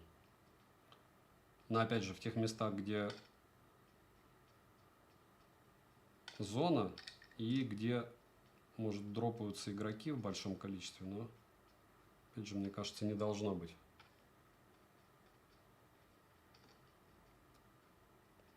Нет, может быть, прям на самой прожарке будет Поко. То есть на самой презе будет прожарка Поко. Как вам такая идея? Или это слишком жестко для покафонов? Вот.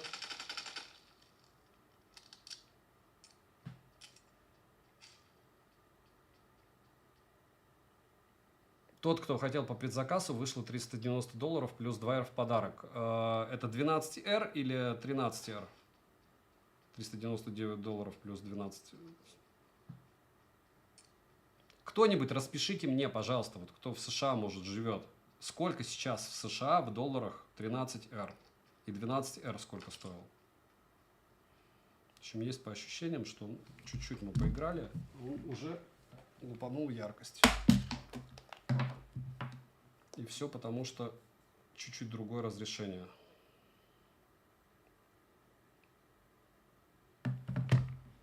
Ну-ка.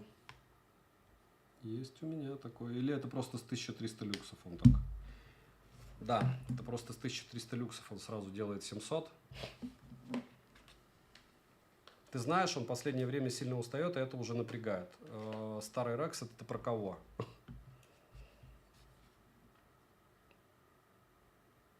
Нет, уже все, уже 3 часа мы отмучились почти. Прогнали мы смартфон. Не игровой, в играх вел себя адекватно.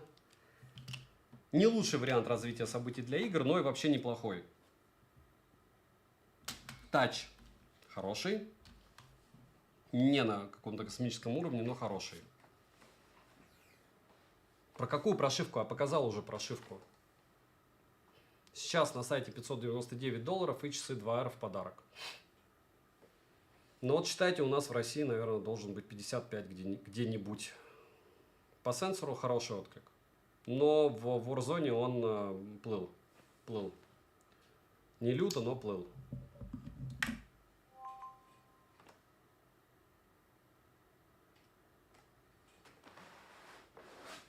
Самое интересное, по кабелю почему-то было нормально, сейчас вот так.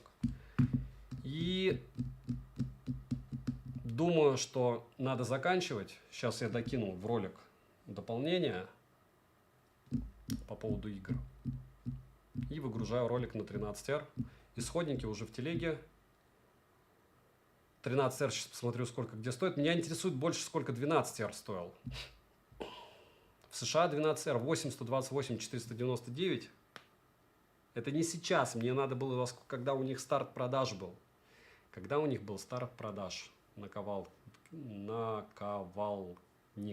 Наковальник. Потому что у меня есть информация, что он был 499. Вот.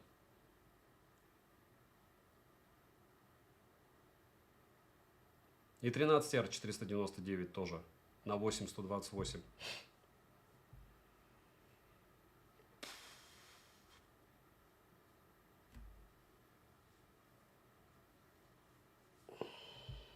Ну, плюс-минус. Видишь, они 100 баксов накинули, часы дороже.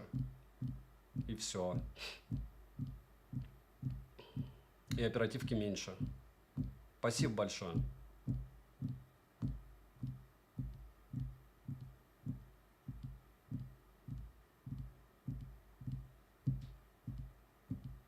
Тайм, нет, не у меня. Там сейчас будет очень много, кто будет сравнивать. 13 абсолютно два разных устройства. Вы понимаете, что Type-C быстрый и медленный. Защита от влаги есть, считайте, ее нет. Направленный микрофон, печальный телевик, печальная фронталка. Что еще? Внешний вид. Обезличенная штука, ощущение премиума. Правда, кожаная, в кожаном варианте не особо. Дальше. Процессор, понятно. Экран ведет себя примерно так же. И здесь у нас LTPO, и там LTPO. А почему я повелся на ваше сравнение? Ну и камера. Очень большая разница в камерах. Здесь 4К 60 FPS, ты можешь все три модуля юзать. Как бы ни говорили плохо или хорошо о нем. Но об этом вы узнаете, можете посмотреть обзор на китайца, либо потом посмотрите обзор на Global. Вот.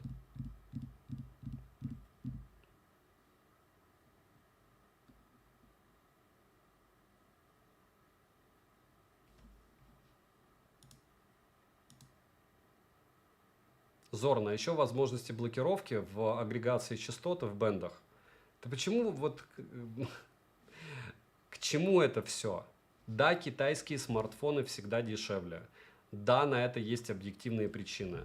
Когда шаг в $100, у тебя разница 500 или 600 долларов, и за эти 100 долларов ты получаешь гипотетическую вероятность блокировки.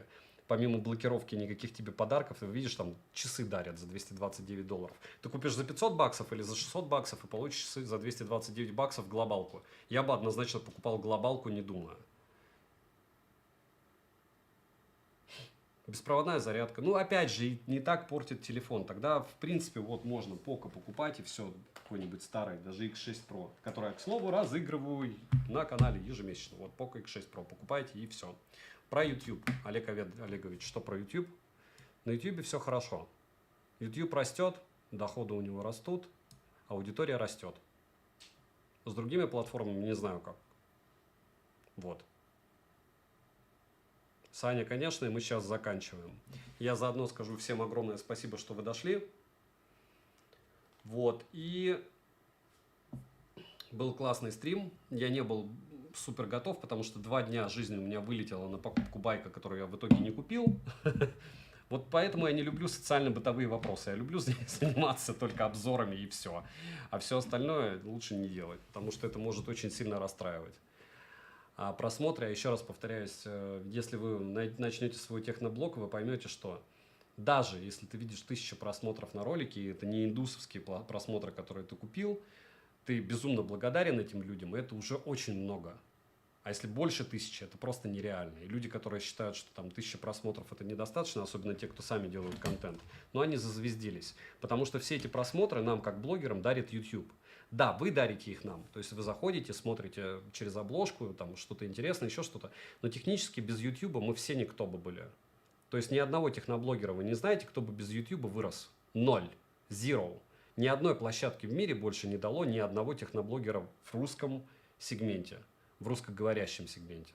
И все. И это все, что надо знать. То есть я существую только благодаря вот той платформе, на которую вы приходите сейчас, и я вам безумно за это благодарен.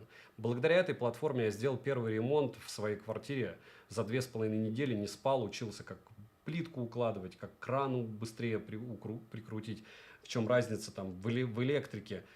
Все вообще, вот все, что в моей жизни есть по мелочи, это благодаря вот этой вот штуке, которая компилирует все знания всех людей в видеоряде. Можно ли найти это где-то в другом месте? Да. В таких же объемах? Нет. Проще? Нет. Расстроен ли я, что у нее проблемы? Да. Могу ли я что-то с этим сделать? Нет. Можете ли вы что с этим сделать? Легко. У меня даже 11-летний сын справляется. Я думаю, что если вы старше 11 лет, вы тоже справитесь, если вам это интересно. Я не говорю о моем а-ля уникальном контенте. Все это развлекательный контент в каком-то смысле.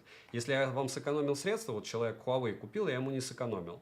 Это уже не развлекательный контент, когда ты ощутил, что ты за 70 кусков купил брусок железа, никому не нужный, и пытаешься его потом продать. Это уже полезный контент.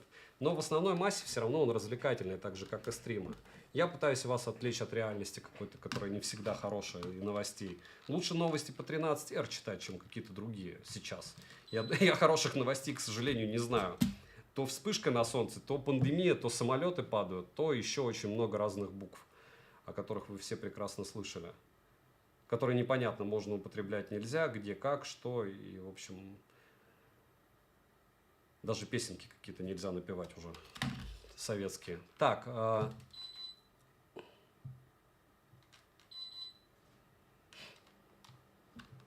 да, FIBA встречался, мне встречались смартфоны с шимом меньше, чем 10%. Всем огромное спасибо, что дошли. Стрим заканчиваю, ролик заканчиваю, выгружаю, и на 13R вы обзор уже можете увидеть на канале. Да, сегодня наступило, это уже хорошо, если ты нигде грибы никакие не видишь. Фил, во всем есть свои плюсы, я здесь при полтиннике плюс 50 умирал. Как бы сейчас прохладненько, в курточке ходишь, катаешься и все.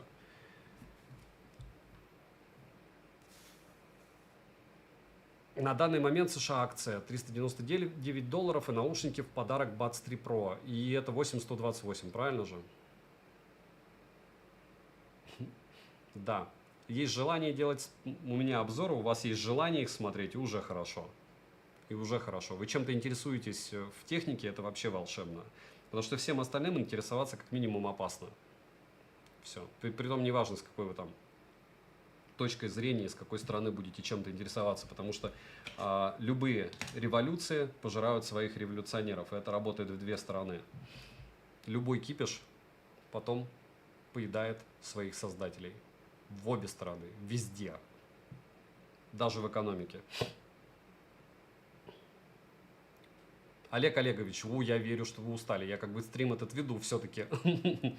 Всем огромное спасибо, что зашли. Надеюсь, что качество этого стрима вас устраивает. Понятно, что вначале были проблемы. Это как раз по причине отрубания моего интернета. Не знаю, в чем дело. Буду сейчас разбираться. Но второй канал вывез, даже не без использования смартфона. Девайсу от меня, скорее всего, да. Ценник увидим 13-го. Подписывайтесь на канал с колоколом, пишите, интересны ли вам такие прожарки. Добра и удачи вам, дорогие друзья. 499 баксов за 12256 плюс часы – это жир. Это прям жир в США. Все. Так, давайте скажу всем до свидания. Навальник,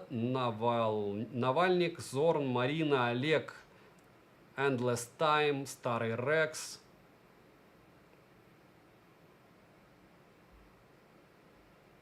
Спокойный человек, Евгений, Лиз Элис, Пасл, Немис С, Сноу, Игорь.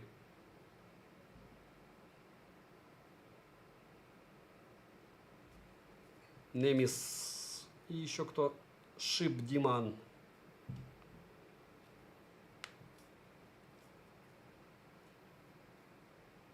Все. Всем добра, спасибо, что зашли.